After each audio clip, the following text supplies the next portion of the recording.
আমি আজ 2 মাস পর জেল থেকে বের হচ্ছি। আসলে আমাকে জামিন করে বের করা হয়েছে। আমার বাবা শহরে অনেক বড় একজন শিল্পপতি, তাই বেশি দিন জেলে থাকতে হয়নি। তাই আজ আমার জামিন হয়ে গেল।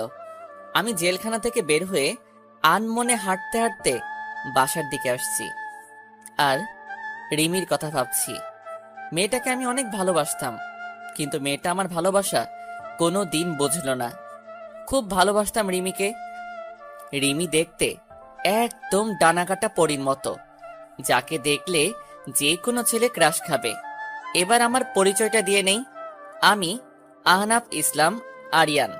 আমি অনার্স শেষ করে রেজাল্টের জন্য অপেক্ষা করছি। পরিচয় দিতে দিতে আমার বাসায় চলে আসলাম। বাড়ির কলিং বেল বাজালাম। কিছুক্ষণ পর আমার মা এসে দরজা খুলে দিল। আমি মাকে দেখে অনেক খুশি হলাম।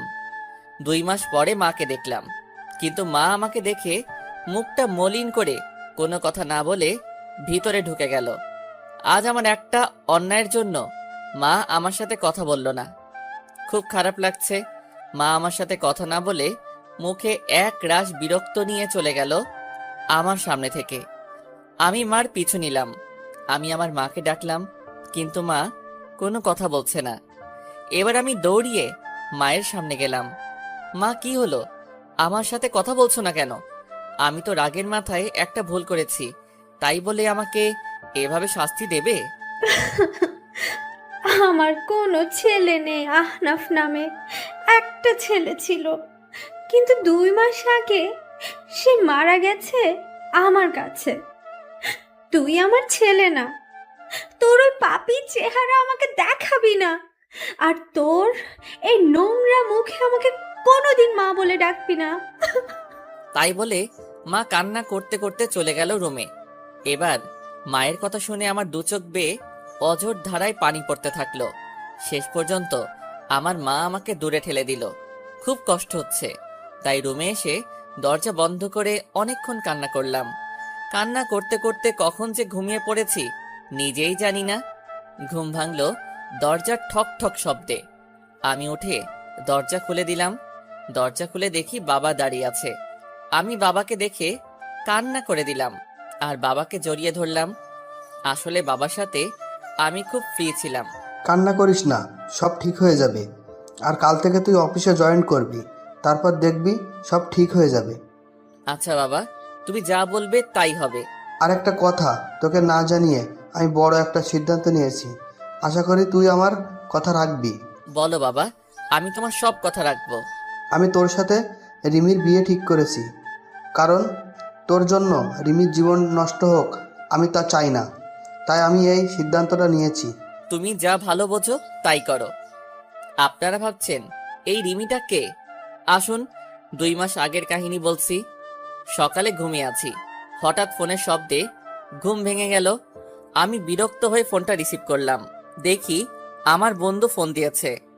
আমার বন্ধুর নাম রাজু। ওই শালা এত সকালে ফোন দিয়ে আমার আরামের ঘুম নষ্ট করলি কেন রে? আরে রাখ তোর আরামের ঘুম। আর এদিকে রিমি ভাবি অন্য একটা ছেলের সাথে এক রিক্সায় কলেজে যাচ্ছে, তুই তাড়াতাড়ি কলেজে চলে আয়। রাজুর মুখে রিমির কথা শুনে আমার নিমিষেই ঘুম উধাও হয়ে গেল। আমি তাড়াতাড়ি উঠে ফ্রেশ হয়ে কলেজের জন্য রওনা দিলাম। আসুন রিমির সাথে পরিচয় করে দেই। রিমি আমাদের কলেজে 2য় বর্ষের ছাত্রী। আমি রিমিকে 2 বছর ধরে ভালোবাসি। রিমিকে অনেকবার প্রপোজ করেছি, কিন্তু রিমি রাজি হয়নি। রিমিকে আমি অনেক ভালোবাসি, যা রিমিকে কেউ এরকম ভাবে ভালোবাসতে পারবে কিনা আমার জানা নাই। পরিচয় দিতে দিতে কলেজে চলে আসলাম।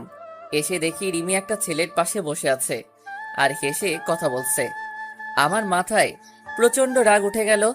আমি সোজা গিয়ে রিমির পাশে বসা ছেলেটির শার্টের কলার ধরে সোজা নাকে একটা ঘুষি মারলাম, আর ছেলেটি নাকে হাত দিয়ে সোজা মাটিতে বসে পড়ল।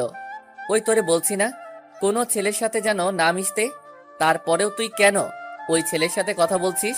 হুম? আপনি ওকে মারলেন কেন? আপনি জানেন ছেলেটি কি হয় আমার? ও আমার কাজিন হয়।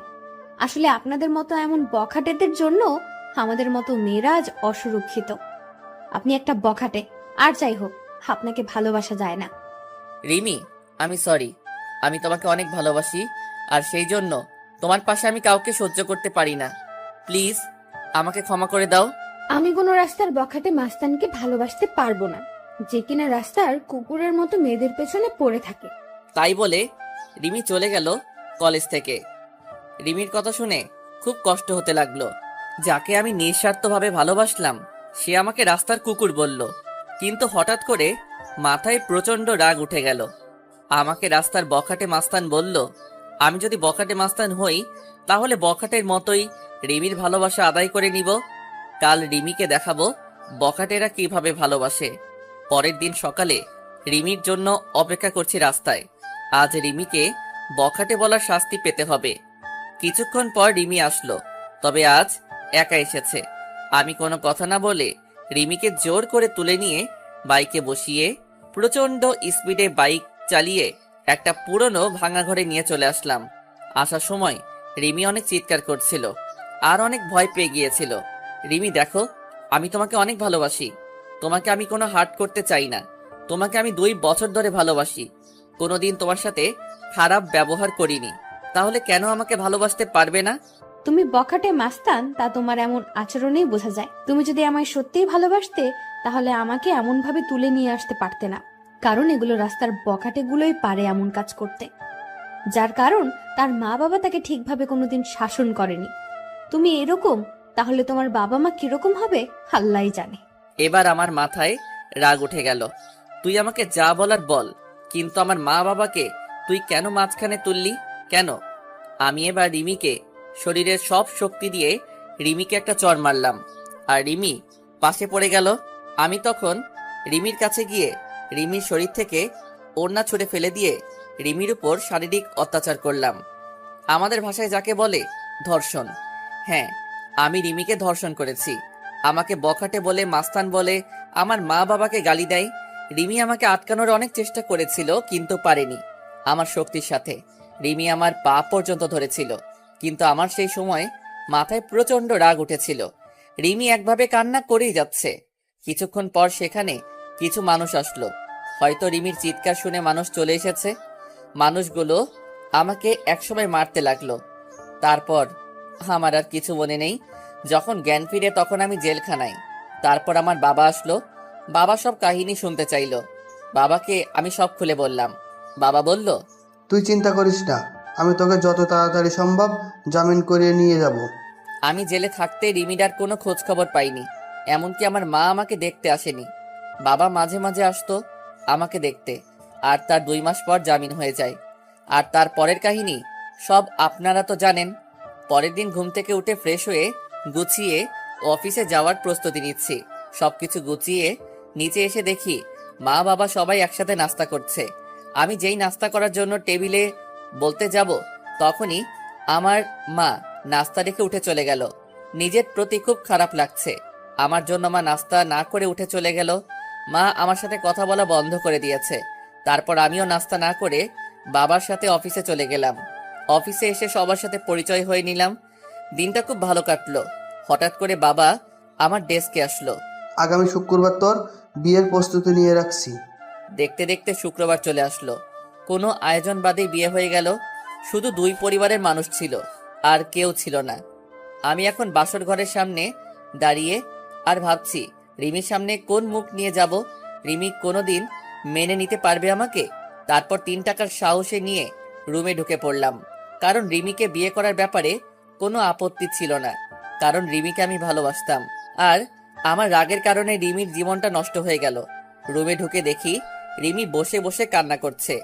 আমি রিমির পাশে বসতে যাব, তখনই রিমি আমাকে এক ঝাটকায় সরিয়ে দিয়ে বলল, তুই আমার পাশে আসবি না। তোর জন্য আমার জীবন নষ্ট হয়ে গেছে, তোর জন্য আমার বাবা মার সম্মান নষ্ট হয়ে গেছে। তোকে আমি কোনোদিন ক্ষমা করব না, আর তোকে স্বামী হিসেবে কোনোদিন মানবো না। তুই কোনোদিন আমার কাছে স্বামীর অধিকার দেখাতে আসবি না।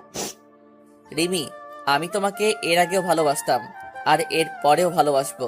সেদিন রাগের মাথায় ওসব কাজ করেছি। প্লিজ আমাকে ক্ষমা করে দাও। আমার ঘুম আসতেছে, আমি ঘুমাবো। আর রাস্তার বখাটে মাস্তানের সাথে আমি এক খাটে ঘুমাতে পারবো না। আর যদি আবার রাগ হয় তাহলে আবার আমাকে রাস্তার কুকুরের মতো ভোগ করো। সেটা তো তুমি খুব ভালো করেই পারবে। তাই বলে রিমি ঘুমিয়ে পড়ল, আর আমি নিচে বিছানা পেতে ঘুমিয়ে পড়লাম। রিমি আমাকে কোনোদিন মেনে নেবে না, সেটা আমি জানতাম, কিন্তু রিমি কেন বোঝে না যে আমি রিমিকে অনেক ভালোবাসি। রিমি বিছানায় শুয়ে পড়ল, আর আমি নিচে একটা চাদর আর বালিশ নিয়ে শুয়ে পড়লাম। সকালে ঘুম থেকে উঠে দেখি রিমি এখনো শুয়ে আছে, কিন্তু রিমি অনেক চেঞ্জ হয়ে গেছে। আগে মেয়েটা অনেক সুন্দর ছিল, এই 2 মাসে রিমি অনেক শুকিয়ে গেছে। মনে হয় নিজের শরীরের যত্ন নেয় না। রিমি নড়াচড়া করছে, মনে হয় ঘুম থেকে এখনই উঠে পড়বে। তাই আমি তাড়াতাড়ি বাথরুমে ঢুকে পড়লাম ফ্রেশ হতে। ফ্রেশ হয়ে বাইরে বেরিয়ে দেখি রিমি হাঁটু ভাঁজ করে বিছানার উপর মাথা নিচু করে বসে আছে। কি হয়েছে রিমি, তুমি এমন ভাবে বসে আছো কেন? ফ্রেশ হবে না? এবার রিমি মাথা তুলল, দেখি রিমি কান্না করছে। মুহূর্তের মধ্যে মনটা খারাপ হয়ে গেল। আমি কান্না করি আর যাই করি, আপনাকে না দেখলেও চলবে।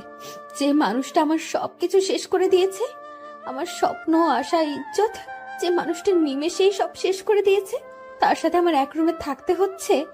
কতটা ঘৃণা করি আপনাকে জানেন আপনি? আপনাকে দেখলে আমার মনে হয় যে নিজেকে শেষ করে দেই।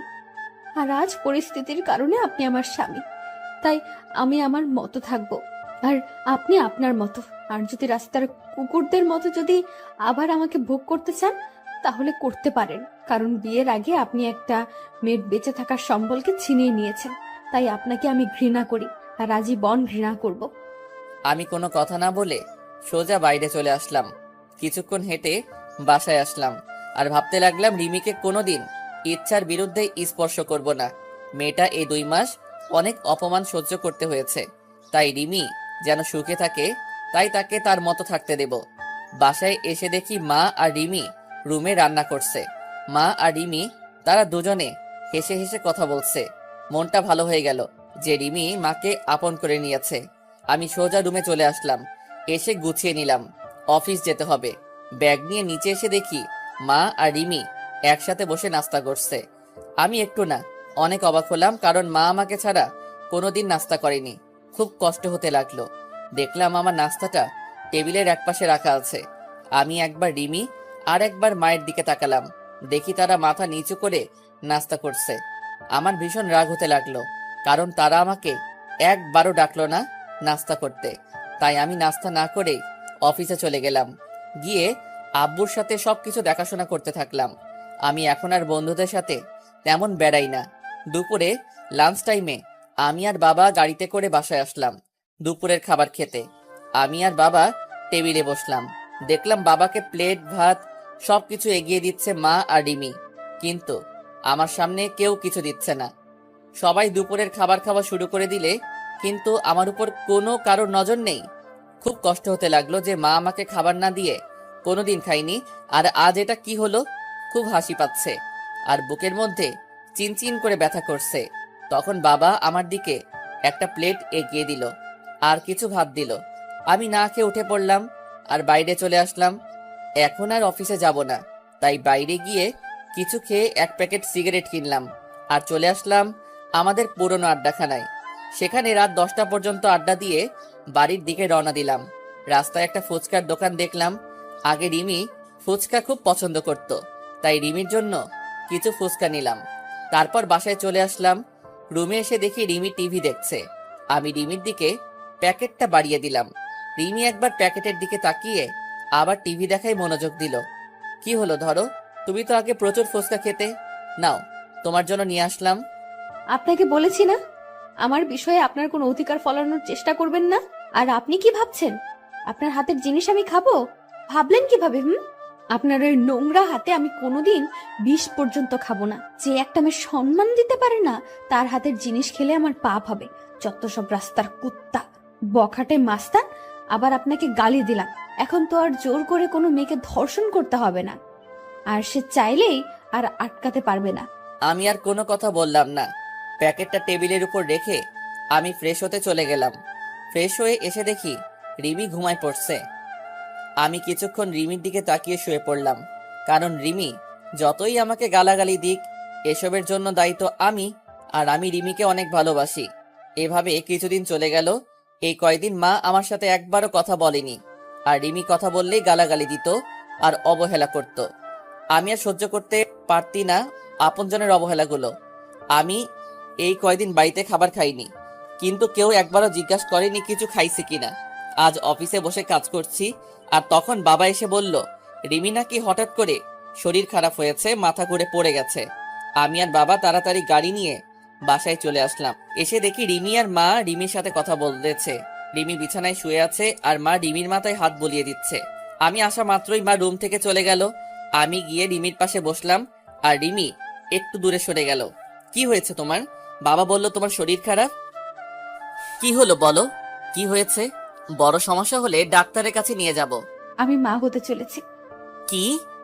আমি বাবা হতে চলেছি? এত খুশি সংবাদ, আর তুমি এমন মনমরা হয়ে বলছো কেন? তুমি জানো না আমি কত খুশি। আমি অ্যাবর্শন করব। মানে ঠিক বুঝলাম না। আমি এই বাচ্চা চাই না, আমি অ্যাবর্শন করব। কি বলছো এসব? বাচ্চা অ্যাবর্শন করবে মানে? পাগল হলে নাকি তুমি? আমি কিছুতেই হতে দিব না। আমার বাচ্চা আমি নষ্ট করতে দেব না। আমার পেটে আমি কোনো বখাটে মাস্তানের ধর্ষণকারীর বাচ্চা রাখতে পারবো না। আমার পেটে কোনো অমানুষের বাচ্চা রাখতে দেব না। তাই আমি ডিসিশন নিয়েছি, আমি অ্যাবর্শন করব। রিমি, তুমি যা শাস্তি দিবে আমাকে দাও, কিন্তু আমার নিষ্পাপ বাচ্চাকে তুমি কোনো ক্ষতি করো না। সে তো আর কোনো দোষ করেনি। প্লিজ, তুমি এমন করো না। তুমি আমাকে যা শাস্তি দিবে আমি সব মাথা পেতে নিব, কিন্তু আমার বাচ্চাটাকে কোনো ক্ষতি করো না। তোমার পায়ে পড়ি প্লিজ, এমন বড় শাস্তি আমাকে দিও না। আমার পেটে যে বাচ্চা, সে একটা অমানুষের বাচ্চা, একজন বখাটের বাচ্চা, যে নিজের ভালোবাসা পাওয়ার জন্য একটা মেয়েকে জীবিত লাশ করে দিতে পারে। আর তার বাচ্চা বড় হলে তার বাবার মতো হবে না, সেটা কেউ বলতে পারে? তাই আমার পেটে কোনো অমানুষের বাচ্চা পেটে ধরে রাখতে পারবো না। আর এই বাচ্চা যদি বড় হয়ে তার বাবার মতো অমানুষ হয়, তাই আগে থেকে আমি পৃথিবীতে কোনো অমানুষ নিয়ে আসতে পারবো না। প্লিজ রিমি, তুমি আমাকে যা বলার বলো, কিন্তু আমার বাচ্চাকে কিছু বলো না।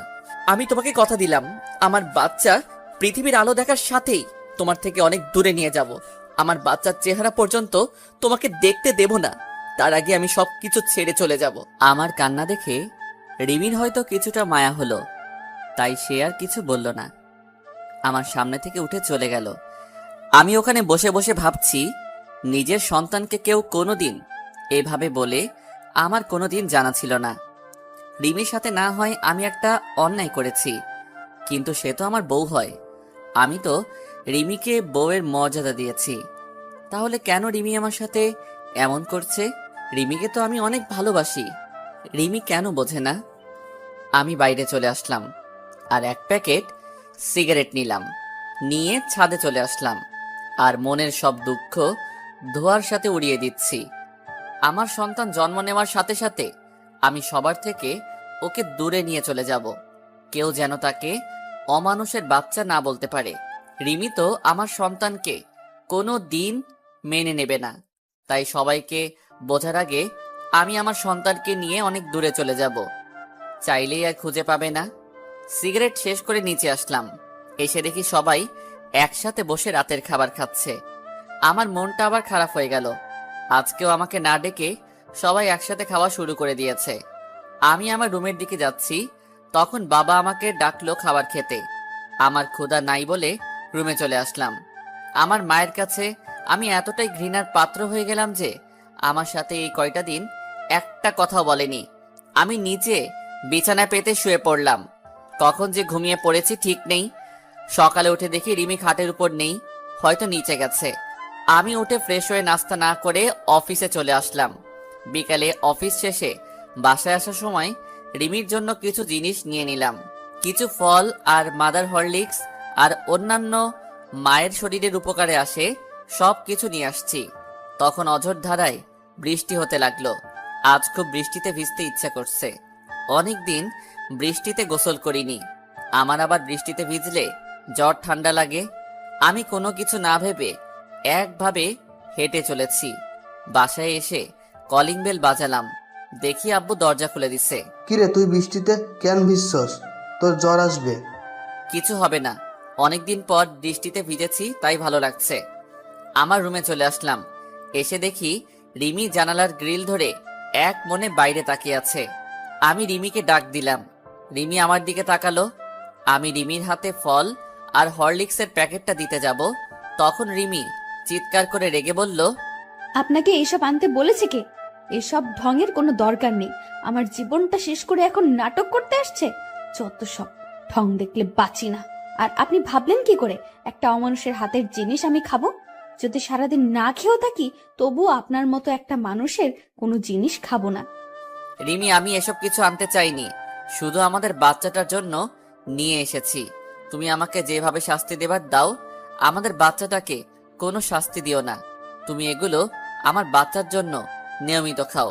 আমাদের বাচ্চা মানে শুধু আপনার বাচ্চা, আমার কোনো বাচ্চা নেই। তাও আবার আপনার মতো একটা জানোয়ারের বাচ্চা নেব আমি? কোনোদিন না, কোনোদিন সম্ভব না। আচ্ছা, শুধু আমার বাচ্চা তোমাকে বাচ্চার মা বলে, আমি কোনোদিন পরিচয় দেব না। তুমি নিশ্চিন্তে থাকতে পারো, শুধু আমার বাচ্চাটার জন্য এগুলো নাও। এবার রিমি রাগী মুখে আমার হাত থেকে প্যাকেট নিয়ে অন্য রুমে চলে গেল, আর আমি ফ্রেশ হতে চলে গেলাম। ফ্রেশ হয়ে এসে দেখি রিমি বিছানায় শুয়ে পড়ছে। আমি ফ্লোরে বিছানা পেতে শুয়ে পড়লাম। মাঝরাতে আমার শরীরে কাঁপুনি দিয়ে জ্বর আসলো। আমি একটা চাদর নিয়ে শুয়ে পড়লাম। যখন ঘুম ভাঙলো তখন দেখি সকাল 12টা বেজে গেছে, আর আমার পাশে বাবা বসে আছে আর মাথায় পানি দিচ্ছে। তাহলে সারা রাত আমার শরীরে জ্বর ছিল, কিন্তু রিমির তো জানার কথা যে আমার জ্বর এসেছে। হয়তো রিমি আমার উপর ঘৃণা করে, আমার শরীরে হয়তো স্পর্শ করেনি। বাবা, তুমি এখানে? রিমি মাথায়। সকালে অফিসে গিয়ে দেখি তুই আসিসনি, আবার ফোন বন্ধ। তাই আমি বাড়িতে এসে দেখি তুই জ্বরে শরীর কাঁপুনি দিয়ে উঠছে, তাই আমি মাথায় পানি দিয়ে দিচ্ছি।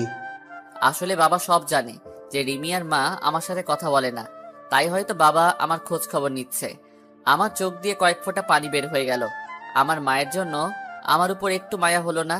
আর রিমিকে তো আমি নিজের থেকে ভালোবাসি, তাহলে রিমি অন্তত একটু দেখতো যে আমি মারা গেছি না বেঁচে আছি। বাবা কিছু খাবার নিয়ে আসবে, রাতে থেকে কিছু খাওয়া হয়নি। একটু বস, আমি বৌমাকে পাঠিয়ে দিচ্ছি। না বাবা, দরকার নেই, আমি বাইরে থেকে খেয়ে নেব। আমি সব বুঝি রে বাবা, মেয়েটা তোকে এখনো ক্ষমা করতে পারেনি। আমি নিয়ে আসছি খাবার। তাই বলে বাবা চলে গেল নিচে খাবার আনতে, আর আমি বিছানায় শুয়ে আছি। তখন রিমি রুমে আসলো, আর আমার দিকে একবার তাকিয়ে নিজের কাজ সেরে আবার রুমের বাইরে চলে গেল। আমি যেই মেয়েটাকে নিজের জীবনের চাইতেও বেশি ভালোবাসি, সেই মেয়েটা আমার প্রতি একটু মায়া কাজ করে না। যেদিন আমি থাকবো না সেদিন বুঝতে পারবে কতটা ভালোবেসেছিলাম তাকে আমি। সেদিন হয়তো আর আমাকে পাবে না, সবকিছু মায়া ত্যাগ করে চলে যাব। তখন আমার উপরে আর কারো রাগ থাকবে না, কেউ আমাকে অমানুষ জানোয়ার বখাটে বলবে না। তারপর বাবা আমাকে খাবার দিয়ে গেল, আমি খেয়ে নিলাম। তারপর বিকালের দিকে একটু শরীরটা ভালো হলো, আমি আস্তে আস্তে উঠে বাইরে চলে আসলাম আর কিছু খেয়ে নিলাম। এভাবে চলে গেল 2 দিন।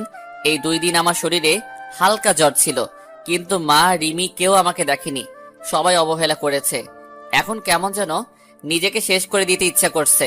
নিজের আপনজনের এমন অবহেলা সহ্য হচ্ছে না। আমি বাসার খাবার খুবই কমই খাই, বেশিরভাগই বাইরে খাই। আজ আবার একটু অফিসে আসলাম, এসে কিছু কাজ করে বাসায় আসার সময় রিমির জন্য কিছু জিনিস কিনলাম, যাতে আমার বাবুটা রিমির ভেতরে সুস্থ থাকে। মা আমার সাথে একদম কথা বলা বন্ধ করে দিয়েছে। আমি আগ বাড়িয়ে কথা বলতে গেলেও মা কথা বলে না, আর রিমি আমার সাথে যখনই কথা বলতে আসে তখনই রাগ দেখিয়ে আর গালাগালি করে। এইভাবে চলে গেল 7 মাস। এখন রিমি একটু একটু করে নিজের শরীরের উপরে যত্ন নেওয়া শুরু করছে। হয়তো নিজের সন্তান, তাই একটু মায়া হচ্ছে। এখন রিমির যা যা প্রয়োজন সব বাবাকে বলে, আর বাবা আমাকে বলে আমি সেগুলো নিয়ে আসি। মাঝে মাঝে দেখি রিমি নিজের পেটে আলতো করে হাত বোলায় আর নিজে নিজে কথা বলে। খুব আস্তে আস্তে কথা বলে, আমি শুনতে পারি না, মানে নিজের সন্তানের সাথে কথা বলে। এসব দেখে খুব ভালো লাগে যে রিমি তার পেটের সন্তানকে একটু একটু করে ভালোবাসতে শিখেছে। হাজার হলেও মা সে। আর রিমি আগে সবসময় কেন মনমরা আর উদাস হয়ে থাকতো, এখন আর আগের মতো থাকে না, আবার আগের মতো স্বভাবটা ফিরে আসছে। আর এখন রিমি আমার দিকে কেন আর চোখে তাকায়, তবে মাঝে মাঝে আমি সেগুলো দেখেও না দেখার ভান করে থাকি। হয়তো নিজের বাচ্চার সাথে সাথে আমার উপরও একটু একটু মায়া জন্মাতে শুরু করছে, কিন্তু সেদিক থেকে আমার কোনো ইচ্ছাই নেই। আমি সারাদিন আমার মতো থাকি, আর রিমি রিমির মতো। আজ মাঝরাতে হঠাৎ করে ঘুমটা ভেঙে গেল, উঠে দেখি রিমি ঘুমিয়ে আছে, আর এতটা হাত রিমির পেটের উপর। হয়তো বাচ্চাকে আদর করতে করতে ঘুমিয়ে পড়েছে। আমি এবার উঠে রিমির পাশে গিয়ে বসলাম, আর আমার হাতটা রিমির পেটে আলতো করে রাখলাম। খুব ভালো লাগছে আমার। ছোট বাবুটা রিমির মধ্যে আস্তে আস্তে বড় হচ্ছে। আমি আস্তে আস্তে মাথাটা নিচু করে রিমির পেটে চুমু খেতে যাব, তখন রিমির ঘুমটা ভেঙে যায়। আর রিমির পেটে আমার হাত দেখে আর আমার মুখটা রিমির পেটের কাছে দেখে রিমির চোখ রাগে ভরে গেল। আর রিমি আমাকে আমার পাওনাটা বুঝিয়ে দিল। রিমি আমাকে 2টা চড় মারলো আর আমাকে ধাক্কা দিয়ে দূরে সরিয়ে দিল। আমি গালে হাত দিয়ে রিমির দিকে এক দৃষ্টিতে তাকিয়ে আছি, আর রিমির চোখ দিয়ে যেন আগুন বের হচ্ছে। কুত্তা, তুই আমার কাছে কেন এসেছিস? আমার জীবনটা নষ্ট করে তোর শান্তি হয়নি? ছোট লোক একটা, তোর কোনো মনুষ্যত্ব বোধ নেই। তুই দেখছিস আমার পেটে 7 মাসের বাচ্চা, তারপরে তুই কিভাবে আমার কাছে আসছিস? হ্যাঁ, তোর মতো জানোয়ারকে আমার আর বিশ্বাস নেই। ছি ছি ছি, মনে হচ্ছে আমি এক্ষুনি এই পৃথিবী ছেড়ে চলে যাই। প্লিজ রিমি, তুমি বিশ্বাস করো, আমার কোনো খারাপ উদ্দেশ্য ছিল না। আমি আমার সন্তানকে একটু স্পর্শ করতে চেয়েছিলাম। তুমি বিশ্বাস করো, আমার কোনো খারাপ উদ্দেশ্য ছিল না। বিশ্বাস করব তোকে? তুই ভাবলি কি করে তোর মতো একটা ছোট লোক জানোয়ারের বাচ্চা কুকুরকে বিশ্বাস করব? আমার ভাবতেও ঘৃণা হচ্ছে যে একটা 7 মাসের গর্ভবতী মায়ের কাছে তোর আসতে একটু বিবেকে বাঁধলো না। আজ থেকে তুই আর এই রুমে থাকতে পারবি না। তোকে আস্তে আস্তে মেনে নিতে চেয়েছিলাম, কিন্তু তুই কোনোদিন ভালো হবি না। আসলে রাস্তার কুকুর কোনোদিন ভালো হয় না। আমি আর কিছু না বলে বাইরে চলে আসলাম। এসে ছাদে চলে আসলাম। খুব কষ্ট হচ্ছে আমার। রিমি আবার আমাকে ভুল বুঝলো। আমি তো আমার সন্তানকে একটু স্পর্শ করতে চেয়েছিলাম, আর রিমি আমাকে থাপ্পড় মারলো। নিজের অজান্তেই চোখ দিয়ে 2 ফোঁটা নোনা পানি বের হলো। আজকে নিজেকে শেষ করে দিতে ইচ্ছা হচ্ছে, কিন্তু আমাকে বেঁচে থাকতে হবে। আমার সন্তানের জন্য আমাকে বেঁচে থাকতে হবে, নইলে আমার মতো আমার সন্তানও এমন অবহেলা পাবে। আর নিজের আপনজনের কাছ থেকে এমন অবহেলা পেলে সে নিজেও ঠিক থাকতে পারবে না। তাই আমি আমার সন্তানকে নিয়ে এই পরিবার, এই শহর থেকে অনেক দূরে চলে যাব। চাইলেও কেউ আর খুঁজে পাবে না। সারা রাত এভাবে ছাদে কাটিয়ে দিলাম। রিমির কথা ভাবতে ভাবতে কখন যে সকাল হয়ে গেছে ঠিক খেয়াল করিনি। সকালে নিচে চলে আসলাম। এসে সোজা মায়ের রুমে চলে গেলাম। দেখি মা বসে আছে। আমি মায়ের কাছে গিয়ে মায়ের সামনে হাঁটু গেড়ে বসে পড়লাম। মা, কেন তুমি আমার সাথে এমন ব্যবহার করছো? কেন এমন অবহেলা করছো? তুমি তো জানো আমি অবহেলা একদম সহ্য করতে পারি না। সেদিন রিমি তোমাদের নামে অনেক খারাপ ভাষায় গালাগালি করছিল, তাই আমি রাগের মাথায় রিমির সাথে এমন ব্যবহার করি। চাইলে তুমি আমাকে মারতে পারো, আর যদি না শাস্তি দাও তাহলে তুমি একবার বলো যে এই বাড়ি থেকে চলে যেতে। আমি সবকিছু ছেড়ে চলে যাব, আর কোনোদিন তোমার এই শয়তান ছেলের মুখ দেখতে দেব না। তোর সাথে আমার কোনো কথা নেই। আমি আগেই বলেছি, আমার ছেলে সেদিনই মারা গেছে আমার কাছে, যেদিন সে ওরকম একটা নোংরা কাজ করেছিল। আর আমি কারো মা না, আমার কোনো ছেলে নেই। তুই যেখানে পারিস সেখানে চলে যা, আমার কিচ্ছু যায় আসে না। ঠিক আছে মা, আমি আর কোনোদিন তোমাকে মা বলে ডাকবো না। আমি চলে যাব, সবাইকে ছেড়ে চলে যাব। তখন এই শয়তানটার চেহারা তোমাকে আর দেখতে হবে না, আর কোনো অমানুষ তোমাকে মা বলে ডাকবে না। আমি মায়ের রুম থেকে চলে আসলাম নিজের রুমে। রুমে ঢুকে দেখি রিমি বাথরুমে ফ্রেশ হচ্ছে। আমি তাড়াতাড়ি গুছিয়ে নিলাম অফিস যাওয়ার জন্য, যাতে রিমির ফ্রেশ হওয়ার আগে আমি অফিসে চলে যেতে পারি। রিমির বাথরুম থেকে বের হবার আগে আমি অফিসে চলে আসলাম। বাইরে থেকে কিছু নাস্তা করে অফিসে প্রবেশ করলাম। সারাদিন অফিস করে বিকালে যখন ছুটি হলো, তখন ভাবলাম এখন বাসায় গেলে রিমি মা হয়তো আমাকে দেখে আবার বিরক্ত হতে পারে। তাই একটু পার্কে বসে বন্ধুদের সাথে আড্ডা দিয়ে রাত 12টার সময় বাসায় আসলাম। বাসায় এসে অন্য রুমে ঘুমাতে চলে গেলাম। আজ আর নিজের রুমে ঘুমাতে যাইনি, কারণ রিমি আমাকে দেখলে আবার রাগ করবে। আবার মাঝরাতে আমি কিছু করব ভেবে সারা রাত জেগে থাকতে পারে, আর সারা রাত জেগে থাকলে আমার বাচ্চাটার ক্ষতি হতে পারে। তাই আজ অন্য রুমে ঘুমিয়ে পড়লাম। এইভাবে আরো 1 মাস চলে গেল। এই 1 মাসে আমি কারোর সাথে কথা বলিনি, মানে কেউ আমার সাথে কথা বলেনি। শুধু বাবা কথা বলতো আমার সাথে, আর কথা বলবে কিভাবে? আমার সাথে এখন কারো দেখা হয় না। খুব সকালে উঠে অফিস চলে যাই আর ফিরি অনেক রাত করে, তাই কারোর সাথে দেখা হয় না। আর যদিও ভুল করে মা অথবা রিমির সামনে চলে আসে, তখন আমি মাথা নিচু করে চলে আসি। আর এই 1 মাস আমি কোনোদিন বাসার কোনো খাবার খাইনি। হয়তো আমার জন্য রান্না করা বন্ধ হয়ে গেছে। একদিন সকালে আমার ঘুম থেকে উঠতে দেরি হয়ে গেছে, তাই আজ আর সকালে বাসা থেকে বের হতে পারিনি। তাড়াতাড়ি ঘুম থেকে উঠে ফ্রেশ হয়ে অফিসে যাওয়ার জন্য তৈরি হয়ে যেই রুম থেকে বের হব, তখন দেখি রিমি আমার রুমের দরজার সামনে দাঁড়িয়ে আছে। আমি রিমির এক সাইড করে চলে আসতে যাব, তখন দেখি রিমি আমাকে কি বলতে চাইলো। আমি শুনেও না শোনার ভান করে চলে আসলাম। হয়তো বলতে চেয়েছিল যে কিছু ফল আর কিছু হেলদি খাবার কিনে আনার জন্য বলতে চাইছিল। তাছাড়া রিমি আমার সাথে কেন কথা বলবে? তাই আমি অফিসে চলে আসলাম। সারাদিন অফিস করে অফিস শেষে ফলের দোকানে গিয়ে অনেক ফল, মাদার হরলিক্স সব কিছু কিনলাম। কিনে বাবার কাছে গেলাম। বাবার কাছে ফলের প্যাকেটটা দিয়ে বললাম এইগুলো রিমিকে দিতে। বাবা কিছুক্ষণ আমার দিকে তাকিয়ে রইল। বাবা সবকিছু জানে যে মা আর রিমি আমার সাথে কথা বলে না, কিন্তু বাবা কিছু বলতে পারে না। দোষটা তো আমারই ছিল। তারপর অফিস শেষ করে রাত 11:30-এ বাসায় আসলাম। দেখি সব রুমে লাইট অফ মনে হয়, সবাই ঘুমিয়ে পড়ছে। আমি আমার রুমে ঢুকে কাপড় চেঞ্জ করে ফ্রেশ হতে চলে গেলাম বাথরুমে। ফ্রেশ হয়ে এসে দেখি রিমি আমার রুমে খাটের উপর বসে আছে। আমি রিমিকে দেখে কিছুটা ভয় পেলাম। রিমি, তুমি এখানে? কোনো সমস্যা হয়েছে? সমস্যা হলে আমাকে ডাকতে পারতে, তুমি কষ্ট করে কেন এলে? রিমি ভাবছে আমি এতদিন শুধু শুধু মানুষটাকে খারাপ ভেবেছি, কত গালাগালি দিয়েছি। আর সেই মানুষটা আমার সাথে কোনোদিন খারাপ কথা বলেনি, এমনকি আমার উপর কোনোদিন রাগ পর্যন্ত করেনি। রিমি, কি ভাবছো তুমি?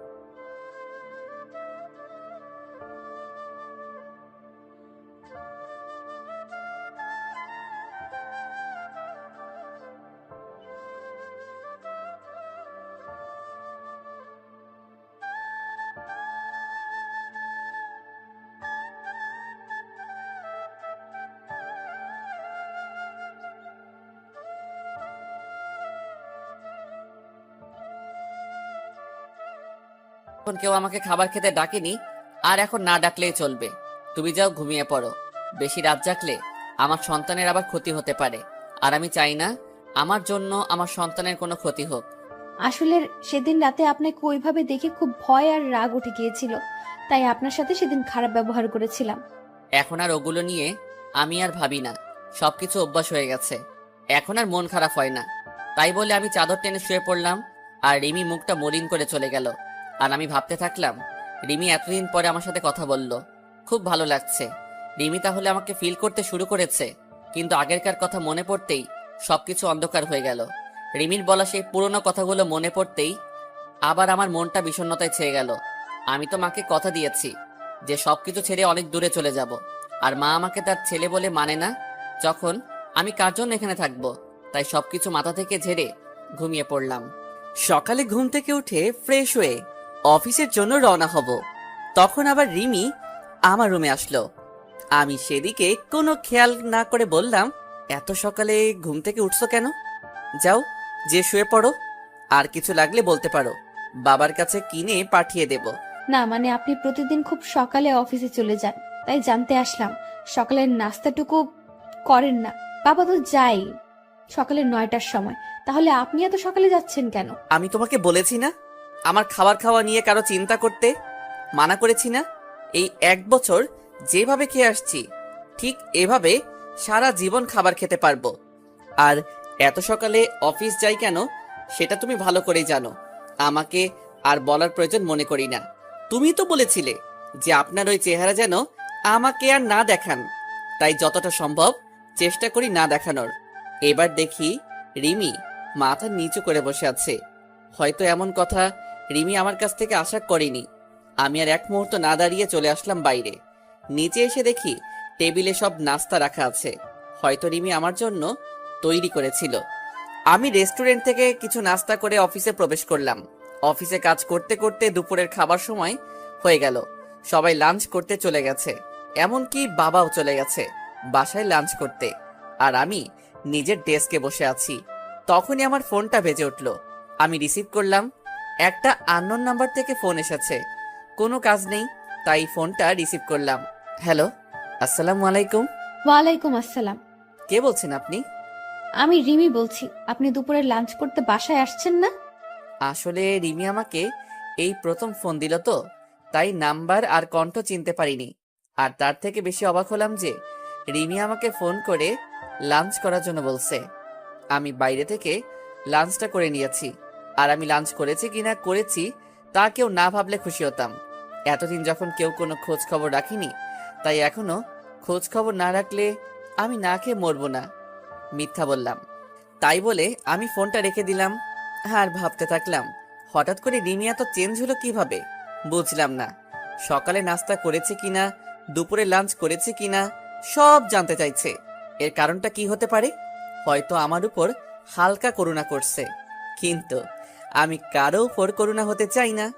এতদিন কিভাবে ছিলাম তা একটা বারও কেউ খোঁজ খবর নেয়নি, তাই এতদিন খোঁজ নেওয়ার কোনো দরকার নেই। তারপর আমি উঠে গিয়ে বাইরে থেকে লাঞ্চ করে নিলাম। তারপর আবার অফিসের কাজে মনোযোগ দিলাম। অফিস শেষ হয়ে গেল, আমি বাইরে বের হয়ে আমার প্রতিদিনের কাজ করতে থাকলাম। মানে কিভাবে সময় অপচয় করে রাত 12টার সময় বাসায় যাওয়া যায়। রাত 9টা বাজে, আমি বন্ধুদের সাথে সিগারেট টানছি আর আড্ডা দিচ্ছি। সেই সময় আবার আমার ফোনটা বেজে উঠল। আমি ফোন হাতে নিয়ে দেখি রিমি ফোন দিছে। আমি কেটে দিলাম। এইভাবে বেশ কয়েকবার ফোন দেওয়ার পর আমি রিসিভ করলাম। হ্যালো, ফোন দিয়েছো কেন? আপনি বাসায় আসবেন না। দেরি আছে বাসায় যাওয়ার। না মানে আর কোনো কিছু বলতে না দিয়ে ফোন কেটে দিলাম। তারপর আবার আড্ডাতে মনোযোগ দিলাম। তারপর 11টার সময় বাসায় আসলাম। এসে কাপড় চেঞ্জ করে ফ্রেশ হতে চলে গেলাম। ফ্রেশ হয়ে এসে আমার রুমের বেলকনিতে দাঁড়িয়ে সিগারেট টানছি আর পুরানো কথা ভাবছি। আপনি সিগারেট কেন খাচ্ছেন? জানেন না এসব খেলে শরীর খারাপ হয়? আমি চমকে উঠলাম। পিছনে তাকিয়ে দেখি রিমি কথাগুলো বলল। আমি সিগারেট খেয়ে বেঁচে আছি, তাই সিগারেটের বিষয়ে আর কোনো কথা না বললে খুশি হব। প্লিজ ওইটা ফেলে দিন, কাশি হচ্ছে আমার আর কষ্ট হচ্ছে, প্লিজ ফেলে দিন। দেখলাম রিমি এক হাত পেটে দিয়ে কাশতে লাগলো। আমার বুকের মধ্যে কেমন অজানা এক ব্যথা অনুভব করলাম, কারণ রিমিকে যে আমি এখনো অনেক ভালোবাসি আর তার মধ্যে গড়ে উঠছে আমার বাবুটা। তাই সিগারেটটা ফেলে দিয়ে রিমির এক হাত ধরে বিছানার উপর বসালাম আর এক গ্লাস পানি এগিয়ে দিলাম। এত রাতে না ঘুমিয়ে এখানে কি করছো? আর আমার চেহারা দেখাতো। তোমার পাপ। তুমি আমার রুমে এসেছো, আমাকে দেখছো, কথা বলছো, তোমার পাপ হবে। তুমি চলে যাও আর হাতটা রুমে গিয়ে ডেটল দিয়ে ভালো করে পরিষ্কার করে নিবে, কারণ আমি তো একটা অমানুষ। আর একজন নোংরা মানুষ কাউকে স্পর্শ করলে তা ভালোভাবে ধুয়ে পরিষ্কার করে নিবে। রিমি আমার দিকে কেমন কান্না কান্না ভাবে তাকিয়ে আছে, মনে হয় এখনই কেঁদে দেবে। চোখে পানি জমা হচ্ছে। প্লিজ আমাকে ক্ষমা করে দিন, আপনার সাথে অনেক খারাপ ব্যবহার করেছি, অনেক অবহেলা করেছি, প্লিজ মাফ করে দিন। তুমি কেন মাপ চাইছো? তোমার কোনো দোষ নেই, সব দোষ তো আমার। কারণ আমি যে একটা জানোয়ার, রাস্তার কুকুর, অমানুষ আর সবচেয়ে বড় অন্যায় করেছি তোমার জীবনটা নষ্ট করে। তুমি আমাকে মাফ করে দাও তোমার সুন্দর জীবনটা নষ্ট করার জন্য। হয়তো তুমি আমার থেকে ভালো কাউকে আশা করেছিলে, কিন্তু তোমার জীবনে আমার মতো এতটা অমানুষ আসবে এটা তুমি হয়তো আশা করনি। যা হবার হয়ে গেছে, তুমি এখন গিয়ে ঘুমিয়ে পড়ো। আর তোমার জীবন আগের মতো সুন্দর করে দেওয়ার দায়িত্ব আমার। তুমি আবার আগের মতো চলাফেরা করবে। শুধু আমার বাবুটা বাইরে আসতে দাও, তোমাকে চিরদিনের জন্য সুখী করে দেব। যাও, অনেক রাত হয়েছে, বেশি রাত জাগলে শরীরটা খারাপ করবে, তাই ঘুমিয়ে পড়ো। আমি রিমির দিকে তাকিয়ে দেখি রিমি কান্না করছে। হয়তো ওর আর বলার কিছু নেই, কারণ এই কথাগুলো রিমি একদিন আমাকে বলেছিল। তারপর আমি আর একটা সিগারেট ধরিয়ে বেলকনিতে চলে আসলাম, আর রিমি কান্না করতে করতে চলে গেল নিজের রুমে। পরের দিন আবার একই সময়ে বের হয়ে গেলাম অফিসের জন্য। লাঞ্চের সময় আবার রিমি ফোন দিয়ে বলল যে বাবার সাথে যেন আমি বাসায় আসি লাঞ্চ করতে, কিন্তু আমি যাইনি, কারণ আমাকে দেখলে মা আবার বিরক্ত হতে পারে, আর আমি চাই না আমার জন্য মা না খেয়ে থাকুক, তাই আমি আর যাইনি। কিছুক্ষণ পর রিমি আবার ফোন করলো। কি ব্যাপার, আপনাকে না বাবার সাথে বাসায় আসতে বললাম, আপনি কেন আসলেন না? আমি দুপুরে এখন খাই না, না খাবার অভ্যাস হয়ে গেছে, আর এখন আবার খাওয়া শুরু করলে অভ্যাসে পরিণত হবে, তাই আমারটা বাদ দিয়ে তোমারটা চিন্তা করো। তারপর আমি ফোনটা বন্ধ করে নিজের কাজ করতে থাকলাম। অফিস শেষে আবার আমার একটা চাকরি করতে হবে, সেটা হলো সময় নষ্ট, কিভাবে রাত 12টা পর্যন্ত বাইরে থাকা যায়। আজ আর ফোন অন করিনি। ঠিক 12টার সময় বাসায় পৌঁছালাম। রুমে ঢুকতেই দেখি রিমি হাজির। আপনার ফোন বন্ধ কেন? কতবার ফোন দিয়েছি জানেন আপনি? কেন? এ অমানুষটাকে আবার ফোন দেওয়ার কারণ কি? তোমাকে বলেছি না বেশি রাত জাগতে নিষেধ করেছি না, তারপরও কেন রাত জাগো? হ্যাঁ, রাত জাগলে আমার সন্তান, শুধু আমার সন্তানটার ক্ষতি হতে পারে, তাই বেশি রাত জাগবে না, যাও ঘুমিয়ে পড়ো। রিমি আবার আমার দিকে কাঁদো কাঁদো মুখে তাকিয়ে আছে আমার দিকে, চোখের কোণে পানি জমতে শুরু করেছে। রিমি চোখ মুছে বলল, না আসলে ডেলিভারির আর তো বেশি সময় নেই, আর 1 মাস সময় আছে। তাই বলছিলাম কি, এই 1 মাস আমার রুমে ঘুমাবেন। কেন তোমার রুমে কেন? আর তাছাড়া একটা জানোয়ারকে তোমার রুমে থাকলে তোমার সমস্যা হবে তো। না, কোনো সমস্যা হবে না, আরো ভালো হবে। বলা যায় না কখন ডেলিভারির পেইন উঠে যাবে, আর রাতে কখন কি লাগে ঠিক মতো নিতে পারি না। তাই পরে যদি বাচ্চার কোনো প্রবলেম হয়। এবার আমি কিছু বললাম না, কারণ সবার আগে আমার বাবুটা, তারপরে অন্য কেউ। তাই রিমির সাথে রিমির রুমে চলে আসলাম। রিমি বিছানায় ঘুমালো আর আমি সোফায় ঘুমালাম। তারপর সকালে রিমির ঘুম থেকে ওঠার আগে অফিসে চলে আসলাম। পরের দিন এভাবে সারাদিন কাজ করে রাতে রিমির রুমে সোফায় শুয়ে আছি। তখন রিমি বলল, আচ্ছা, আমাদের বাবু হলে বাবুর নাম কি রাখবেন? আমাদের বাবু মানে শুধু আমার সন্তান, ও আর কারো না। আমার সন্তান, আমার যেটা ভালো লাগবে সেই নাম রাখবো। তোমার এই বিষয় মাথা না ঘামালেও চলবে। এখন ঘুমাও তুমি। রিমি এবার কান্না শুরু করে দিল। কিছুক্ষণ কান্না করতে করতে পরে ঘুমায় পড়ে। এভাবে কেটে যায় 1 মাস। এই 1 মাসে রিমি অনেক চেঞ্জ হয়ে গেছে, আমার উপর অধিকার খাটানো শুরু করছে। কিন্তু আমি রিমিকে সেই সুযোগ দিতাম না। প্রতিদিন সকালে নাস্তা করার জন্য ডাক দিত, কিন্তু আমি কোনো কিছু না বলে চুপ করে চলে আসতাম। এতে রিমি অনেক কষ্ট পেত। তারপর দুপুরে লাঞ্চ টাইমে প্রতিদিন আমাকে ফোন দেবে। আমি কেন ফোন বন্ধ করে রাখতাম, আর না হয় ফোন রিসিভ করতাম না। একদিন অফিসে কাজ করছি, তখনই বাবা আমার কাছে দৌড়ে আসলো আর বলল যে রিমিকে নাকি হাসপাতালে নিয়ে যাওয়া হয়েছে, ডেলিভারি পেইন উঠেছে। তাই আমি আর বাবা তাড়াতাড়ি হাসপাতালে চলে আসলাম। রিমিকে ডাক্তার ওটিতে নিয়ে গেছে আর মা বাইরে বসে আছে। কিছুক্ষণ পর ডাক্তার বেরিয়ে আসলো আর বলল আমার ছেলে হয়েছে আর রিমিও ভালো আছে। আমার ছেলের কথা শুনে আজ আমি সবচেয়ে বেশি খুশি। আসলে বাবা হওয়া যে কি আনন্দ, আর কেমন অন্যরকম একটা অনুভূতি কাজ করে মনের মধ্যে। খুশিতে আমার দু চোখ দিয়ে পানি বের হয়ে গেল। ডাক্তার সাহেব, আমি কি আমার ছেলের সাথে দেখা করতে পারি? অবশ্যই করতে পারেন, কিন্তু সবাই প্রথমে নিজের বইয়ের কথা জানতে চায়। আর আপনি নিজের ছেলের কেন একবারও জিজ্ঞেস করলেন না যে আপনার স্ত্রী কেমন আছে? ডাক্তারের কথা শুনে আমি চুপ হয়ে গেলাম, আর পাশে থাকা মা বাবা সবাই কেমন দৃষ্টিতে তাকিয়ে আছে আমার দিকে। আমি মৃদু হেসে কেবিনে চলে গেলাম আর আমার সন্তানের কাছে গেলাম। নিজের ছেলেকে দেখে কেমন যেন নিজেকে খুব বাচ্চা লাগছে। পাশের বেডে রিমি শুয়ে আছে, সেদিকে আমার কোনো মাথা ব্যথা নেই। আমার শুধু আমার ছেলেকে চাই। তারপর মা আর বাবা কেবিনে আসলো। মা রিমির পাশে গিয়ে বসলো আর বাবা আমার কাছে এসে আমার ছেলের মাথায় হাত বুলিয়ে দিতে লাগলো। কিছুক্ষণ পর মা বাবা বাইরে চলে গেল। আমি এখন আমার ছেলের কাছে বসে আছি। কিছুক্ষণ পর রিমি বলল, আমার ছেলেকে আমার কাছে দাও, আমি তো এখনো ভালোভাবে দেখতে পারিনি। আমার এবার মাথায় প্রচন্ড রাগ উঠে গেল। কি বললে? তোমার ছেলে মানে? এটা শুধু আমার ছেলে, এর বাবাও আমি, মাও আমি। মনে থাকে যেন। আর কোনো অমানুষের বাচ্চা তোমার ছেলে হয় কিভাবে? তুমি একদম ওকে স্পর্শ করবে না। আমার ছেলেকে আমি দেখে রাখবো। তাই বলে আমি রিমিকে কিছু বলতে না দিয়ে বাইরে চলে আসলাম। রিমি কিছু বলতে চাইছিল, কিন্তু আমি তার আগে চলে এসেছি। অবশ্য রিমি আমার কথা শুনে কান্না শুরু করে দিয়েছিল। কাঁদুক, তাতে আমার কি? এর থেকে 1000 গুণ কষ্ট আমি পেয়েছি। পুরো 1 বছর আমার কষ্ট তিলে তিলে আমাকে শেষ করে দিয়েছে। তারপর বাইরে এসে সবকিছু ঠিকঠাক করে নিলাম। চট্টগ্রামের একটা টিকিট কাটলাম। তারপর আমার যা যা লাগে সবকিছু যাবতীয় জিনিস নিয়ে প্যাক করে নিলাম। আর 2টা চিঠি লিখলাম, একটা মায়ের জন্য আর একটা রিমির জন্য। আজ রাতেই আমি সবকিছু ছেড়ে আমার ছেলেকে নিয়ে এই শহর ছেড়ে চলে যাব। তারপর আমি দুপুরের পরে আবার হাসপাতালে গেলাম। গিয়ে দেখি রিমির পাশে আমার ছেলে চুপটি করে শুয়ে আছে। এতে আমার রাগটা আরো বেশি হয়ে গেল। আমি তাড়াতাড়ি গিয়ে রিমির পাশ থেকে আমার ছেলেটাকে তুলে নিলাম। ওই, তোকে না আমি মানা করেছি আমার ছেলেকে স্পর্শ করতে? তাও তুই কেন ধরেছিস? তুই কি ভুলে গেছিস আগের কথা? তুই কি বলে গালাগালি দিয়েছিলি আমার আর আমার ছেলেকে? তারপরও তুই কিভাবে ওকে কোলে নিস? হ্যাঁ, প্লিজ আনাফ, আমাকে ক্ষমা করে দাও। আমি আমার ভুল বুঝতে পেরেছি। একটা মা হওয়া যে কতটা আনন্দের তা আমি জানতাম না।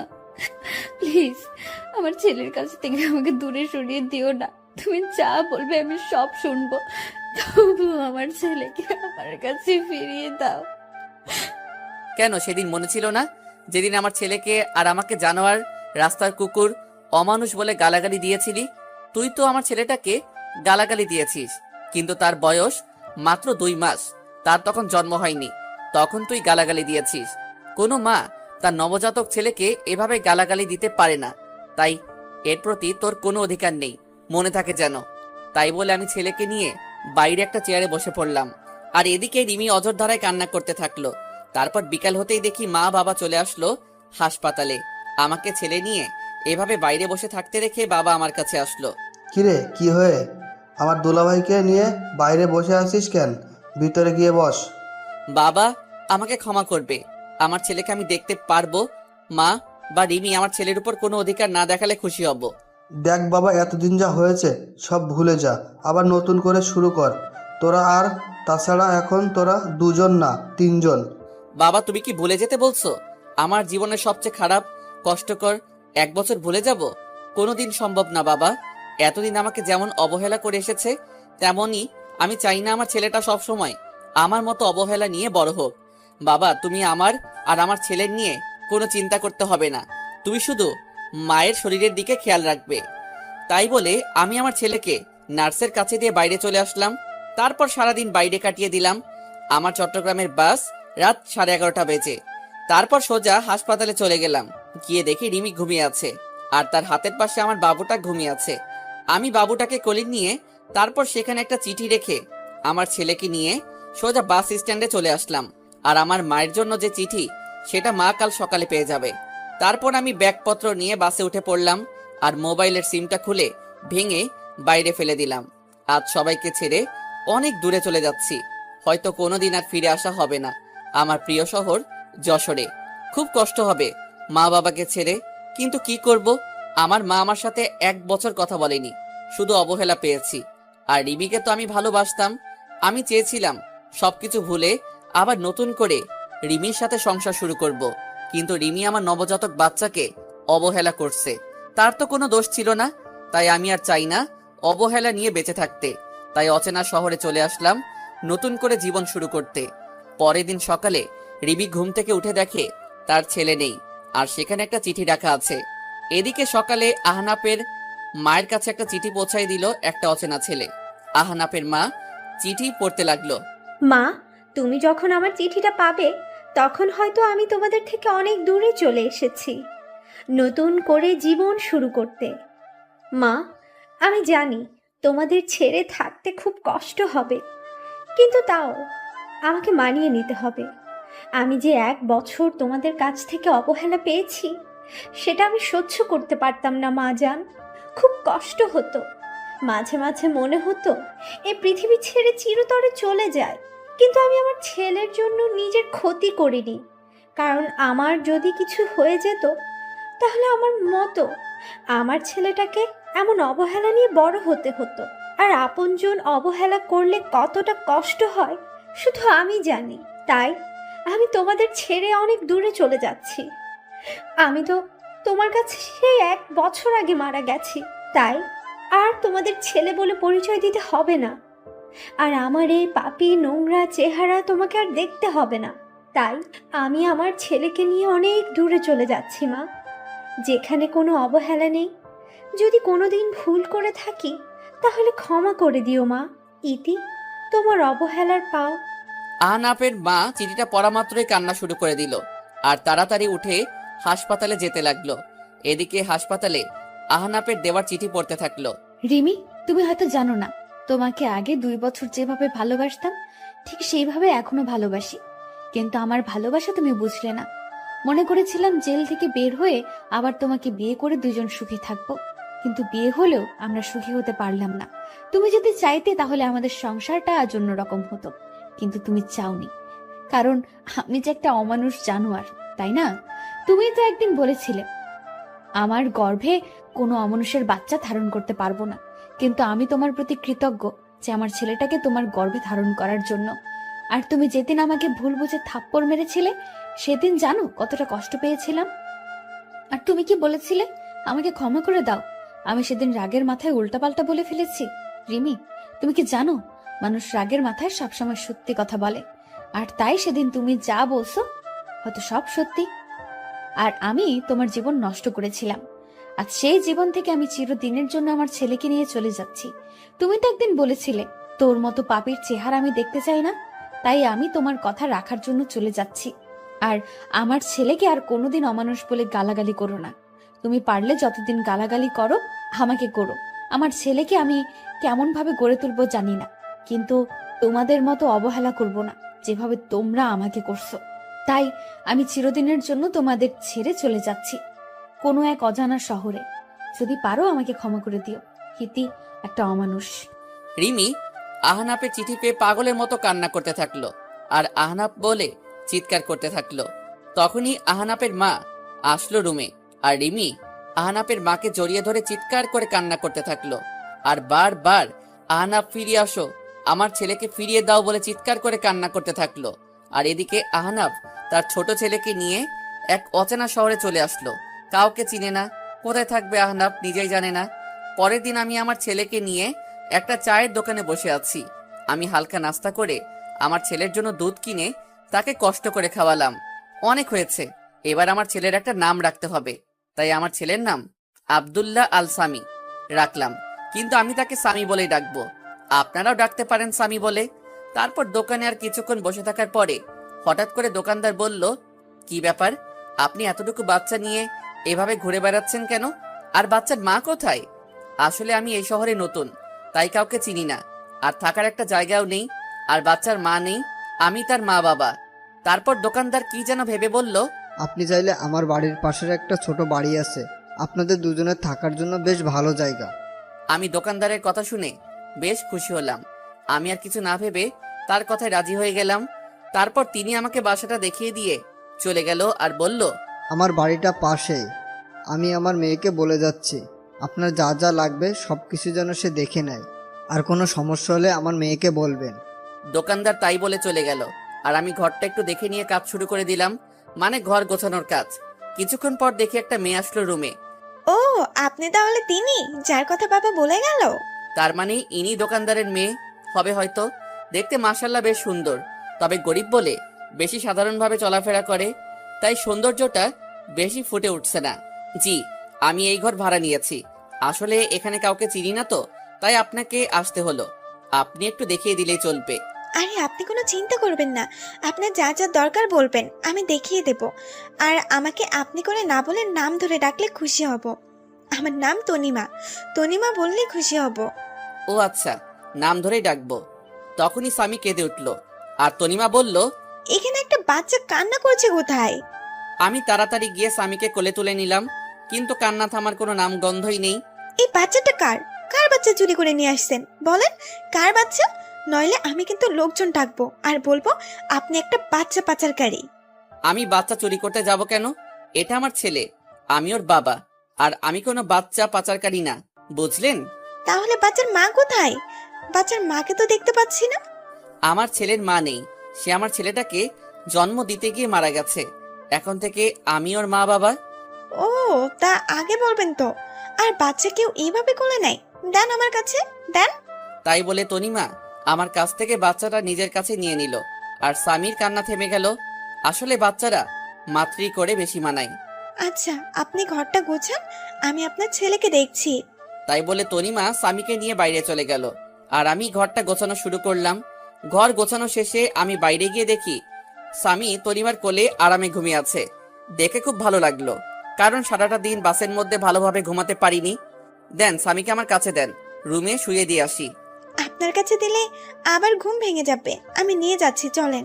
তারপর তনিমা স্বামীকে বিছানায় রেখে চলে আসবে, তখন বলল, আচ্ছা, আপনার নামটাই তো জানা হলো না। আমার নাম আহনাফ হাসান, আমাকে আহনাফ বলে ডাকলেই হবে।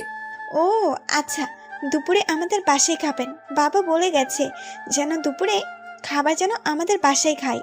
আমি শুধু মাথা নাড়িয়ে ইশারা করে হ্যাঁ বললাম। তারপর আমি নিজের ঘরে চলে আসলাম আর কিছু টুকটাক কাজ করে নিলাম। আসার সময় কিছু টাকা নিয়ে এসেছিলাম, এখন আপাতত এই টাকা দিয়ে চলতে হবে, আর কিছুদিনের মধ্যে একটা চাকরি জোগাড় করতে হবে। কিন্তু আমি চাকরি করতে গেলে স্বামীকে কে দেখবে? তারপর আমি দুপুরের সময় বসে আছি, তখনই তনিমা আমার জন্য খাবার নিয়ে আসলো আর স্বামীর জন্য ফিডারে করে দুধ নিয়ে আসলো। আপনি আবার কষ্ট করে নিয়ে আসলেন কেন? আমাকে বললে আমি গিয়ে নিয়ে আসতাম। তা কি করে হয়, আপনি তো আমাদের মেহমান, তাই আপনার ভালো মন্দ দেখার সব দায়িত্ব আমার। তারপর আমি তনিমার কাছ থেকে দুধের ফিডারটা নিয়ে স্বামীর দুধ খাওয়াতে যাব, তখন তনিমা বলল, এইসব কাজ আপনাদের না, এসব কাজ আমাদের। তাই আপনি খেয়ে নেন, আমি স্বামীকে দুধ খাওয়াচ্ছি। তারপর আমি দুপুরে খাবার খেতে লাগলাম, আর তনিমা স্বামীকে কোলে তুলে খুব যত্ন করে খাওয়াতে লাগলো। মনে হচ্ছে স্বামী তার মায়ের কোলে দুধ খাচ্ছে, আর তনিমা মনে হচ্ছে তার নিজের ছেলেকে কোলে তুলে যত্ন করে দুধ খাওয়াচ্ছে। এইভাবে চলছিল আমাদের দিনগুলি। এখন আমার থেকে তনিমা স্বামীকে বেশি খেয়াল করে, খুব আদর করে স্বামীকে। স্বামী যেন তার নিজের মাকে পেয়েছে। আর তনিমা আমাকেও বেশ কেয়ার করে। আর হ্যাঁ, তনিমার মা বেঁচে নেই। তনিমার বাবা সারাদিন চায়ের দোকানে কাজ করে, আর তনিমা সারাদিন স্বামীকে নিয়ে পড়ে থাকে। আমি কিছুদিন ধরে ভাবছি আমি একটা চাকরি করব, কারণ বাড়ি বসে থাকতে সবসময় ভালো লাগে না। আর এখন স্বামীকে নিয়ে বেশি চিন্তা করি না, কারণ স্বামী দেখাশোনা করার জন্য তনিমা আছে। কারণ আমার থেকে তনিমা স্বামীকে বেশি দেখাশোনা করে। প্রায় সবসময়ই আমি তনিমার কাছে থাকি, আর তনিমা কেমন যেন সবসময় আমাকে কেয়ার করে, সবসময় খোঁজ খবর নেয়, কখন কোনটা লাগবে সবকিছু তনিমা নিয়ে আসে। তারপর আমি কিছুদিনের মধ্যে একটা চাকরি পাই, আর পরশু চাকরিতে জয়েন করতে হবে। তনিমা শোনো, বলছি আমি একটা চাকরি পাইছি, আর ভাবছি চাকরিটা করব, কিন্তু স্বামীকে দেখে রাখবে কে? তাই তুমি যদি স্বামীকে একটু দেখে রাখতে। তো আমাকে বলছেন কেন? যান না, চাকরি করেন। আর এতদিন স্বামীকে মনে হয় অন্য কেউ দেখে রাখছে, যে আজ আমাকে বলছে যে দেখে রাখতে।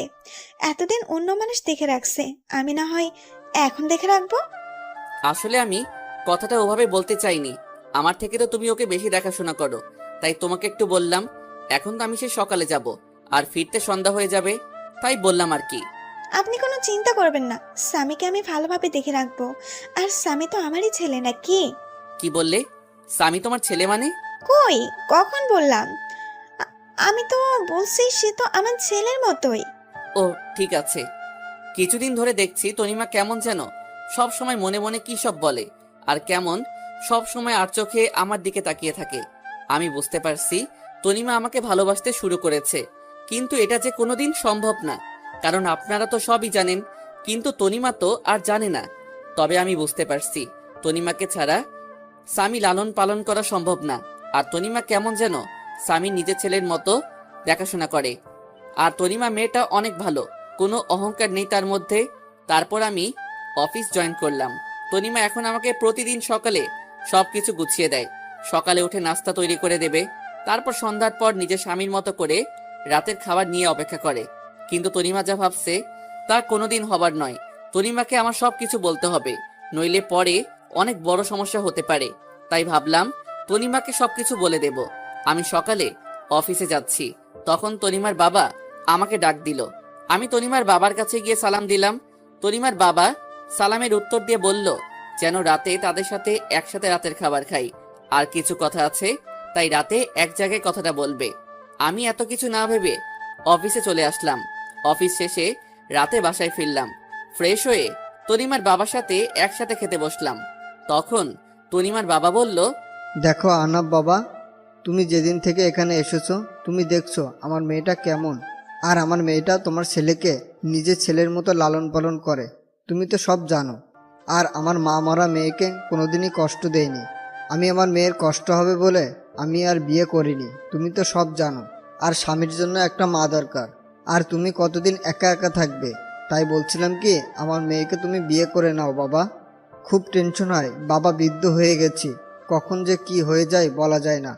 আমি তনিমার বাবা হিসেবে বলছি না, আমি তোমার ভালোর জন্যই বলছি। আঙ্কেল কি বলছেন এসব? আর আমি তনিমাকে কোনোদিন ওই চোখে দেখিনি। আর হ্যাঁ, তনিমা মেয়েটা অনেক ভালো, আমার ছেলেকে নিজের ছেলের মতো ভালোবাসে, আর আমারও খুব যত্ন নেয়। কিন্তু এটা সম্ভব না। কথাটা বলার সাথে সাথে তনিমার দিকে তাকালাম, দেখি তনিমার চোখ দিয়ে অঝোর ধারায় কান্না করতে করতে বাইরে চলে গেল।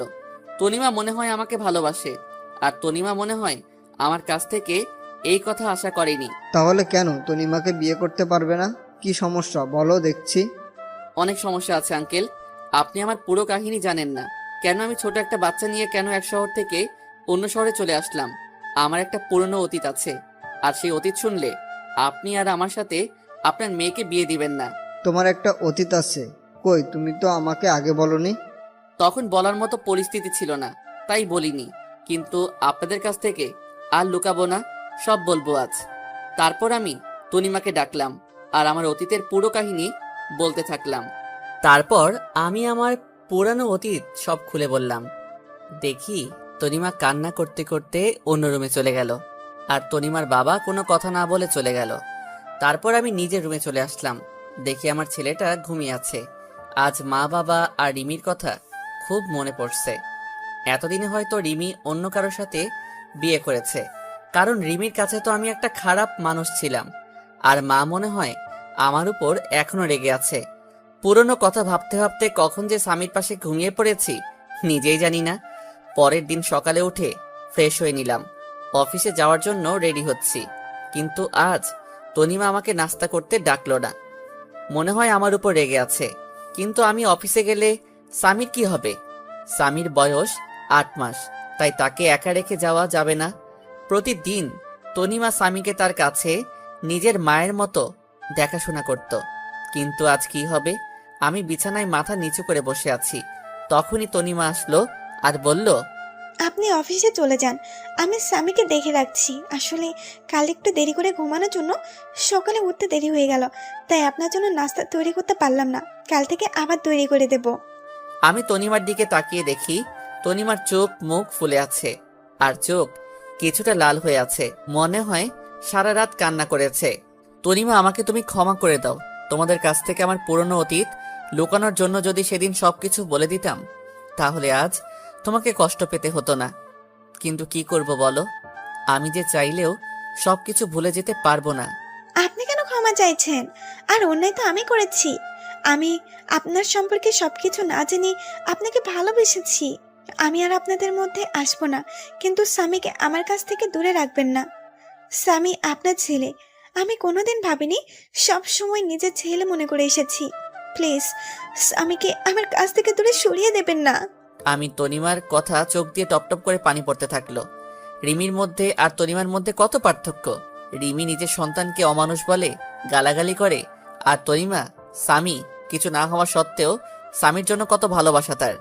আমি স্বামীর কাছে গিয়ে স্বামীর 2 গালে 2টা চুমু দিয়ে স্বামীকে তনিমার কোলে তুলে দিয়ে চলে আসলাম অফিসে। এভাবে চলতে থাকলো আমার একাকিত্ব জীবন। এখন স্বামী হাঁটতে শিখে গেছে, আর সব সময় তনিমার সাথে সব সময় দুষ্টামি করে। তনিমা এখন আর আমার উপর তেমন অধিকার দেখায় না। হয়তো তনিমা বুঝে গেছে যে পাওয়ার নাই তা নিয়ে ভেবে লাভ নাই। আর তনিমা স্বামীকে সব সময় কাছে রাখে, খুব আদর করে স্বামীকে। একদিন অফিস থেকে বাসায় আসলাম, তখন তনিমা স্বামীকে আমার কাছে দিতে আসলো। আজ স্বামী আমাকে মা ডেকেছে জানেন? তনিমা, তুমি সব জানো আমার প্রতি ঘটে যাওয়া সব ঘটনা, আর আমি চাই না স্বামী আপনাকে মা বলে ডাকুক, কারণ আপনি তো আর সারা জীবন আর স্বামীকে দেখাশোনা করবেন না। আজ না হয় কাল তোমার বিয়ে হয়ে যাবে, তখন আমি চাই না স্বামী তার মায়ের জন্য কান্না করুক। তাই তুমি ভবিষ্যতের কথা চিন্তা করে এখন মানিয়ে নিলে খুশি হতাম। আমি বুঝতে পারছি, আমি চেষ্টা করব। এভাবে চলে গেল আরো 2 বছর। এখন স্বামী ভালোভাবে কথা বলতে পারে।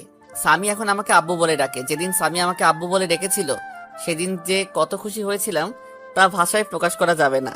আর এখন স্বামী তনিমাকে আন্টি বলে ডাকে।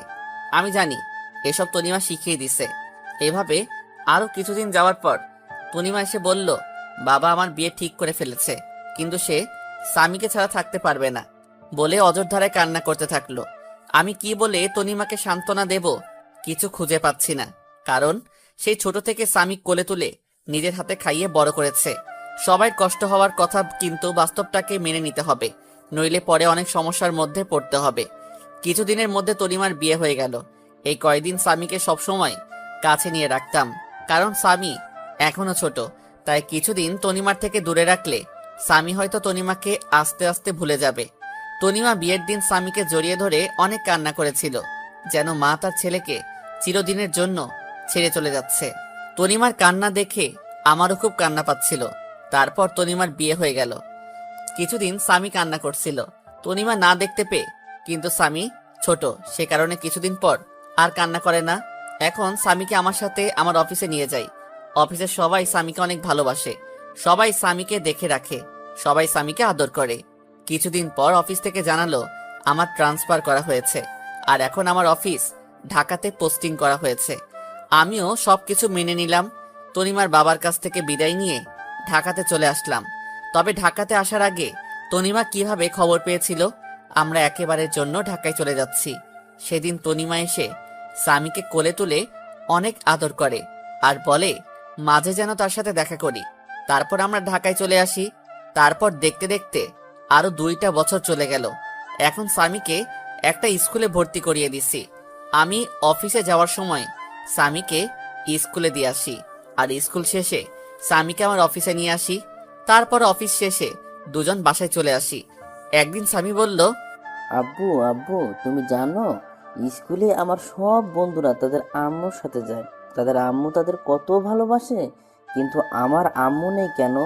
ও আব্বু বলো আব্বু, আমার আম্মু কোথায়? আমি সামির কথা শুনে অনেক অনেক বেশি অবাক হলাম, কারণ এই 5 বছরে আমি একদিনও তার মায়ের কথা জিজ্ঞাসা করিনি। তাহলে আজ কেন তার মায়ের কথা জিজ্ঞাসা করলো? মনে হয় স্কুলে তার বন্ধুদের মায়ের সাথে আসতে দেখে সামিরও তার মায়ের কথা মনে পড়ছে। বাবা, তোমার আম্মু আমাদের উপর রেগে আছে, তাই আমাদের কাছে থাকে না। তোমার আম্মু আমাদের ছেড়ে দূরে কোথাও চলে গেছে। আব্বু আমাদের উপর কি কারণে রাগ করেছে? আমি কি ছোটবেলায় খুব দুষ্টুমি করতাম আম্মুর সাথে? না বাবা, তোমার আম্মু আমার উপর রেগে চলে গেছে। তোমার আম্মু ভালো না, আমার পিচ্চি বাবুটার কষ্ট বোঝে না, তাই তোমার আম্মু ভালো না। আব্বু তুমি কি বলেছিলে যে আম্মু রাগ করে চলে গেছে? আমার একটা রাজকুমারের খুব দরকার ছিল, কিন্তু তোমার আম্মু আমাকে দিতে রাজি ছিল না, তাই তোমার আম্মু রাগ করে চলে গেছে। আব্বু তাহলে তোমার আব্বু আম্মু কোথায়? তারা কেন আমাদের সাথে থাকে না? আমার আম্মু আব্বু আমাকে খুব ভালোবাসতো। ঠিক আমি যেভাবে তোমাকে আদর করি, ঠিক সেভাবে আমাকেও আদর করত। তাহলে তোমার আম্মু আব্বু কোথায়?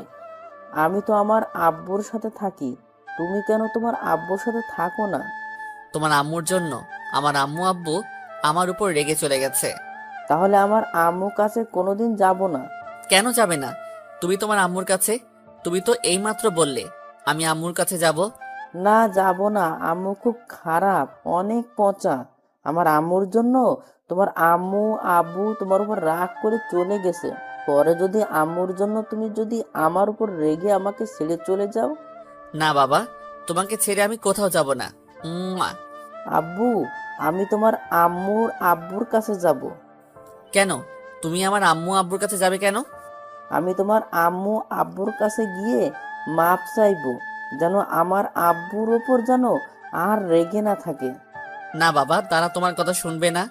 আমার উপর আমার আম্মু অনেক রেগে আছে।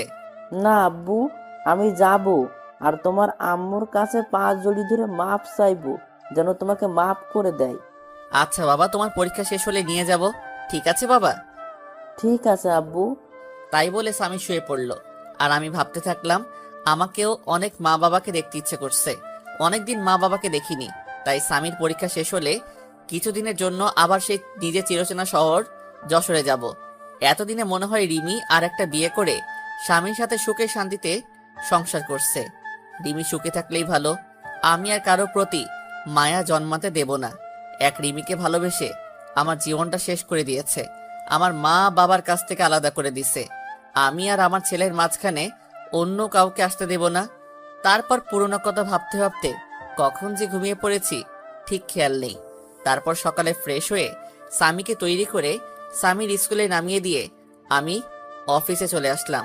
এইভাবে দেখতে দেখতে স্বামীর পরীক্ষা শেষ হয়ে গেল, আর আমারও অফিস কিছুদিনের জন্য ছুটি নিয়ে আমার নিজের শহরে যাওয়ার জন্য ব্যাগপত্র গুছিয়ে নিলাম। পরের দিন রাত 12টার সময় ঢাকা টু যশোর 2টা টিকিট কিনে বাসে উঠে পড়লাম। আজ 5 বছর পর নিজের শহরে যাচ্ছি। মনের মধ্যে কেমন অন্যরকম একটা ভয় কাজ করছে। দীর্ঘ 6 ঘন্টা জার্নি করার পরে নিজের শহরে পৌঁছালাম। খুব ভালো লাগছে। অনেক দিন পর নিজের শহরে আসলাম। অনেক স্মৃতি জড়িয়ে আছে এই শহরের সাথে। তারপর একটা সিএনজি নিয়ে নিজের বাড়ির দিকে রওনা হলাম। 30 মিনিট পর আমার বাসার সামনে আসলাম। বাড়িটা এখনো আগের মতো রয়েছে। এবারও মনে হয় বাড়িতে চুনকাম করা হয়নি। আমি দরজার সামনে দাঁড়িয়ে কলিং বেল বাজালাম। কিছুক্ষণ পর দরজা খুলে গেল, আর আমার মা দরজা খুলে দিল। মা আমাকে দেখে আমার দিকে অবাক দৃষ্টিতে তাকিয়ে আছে।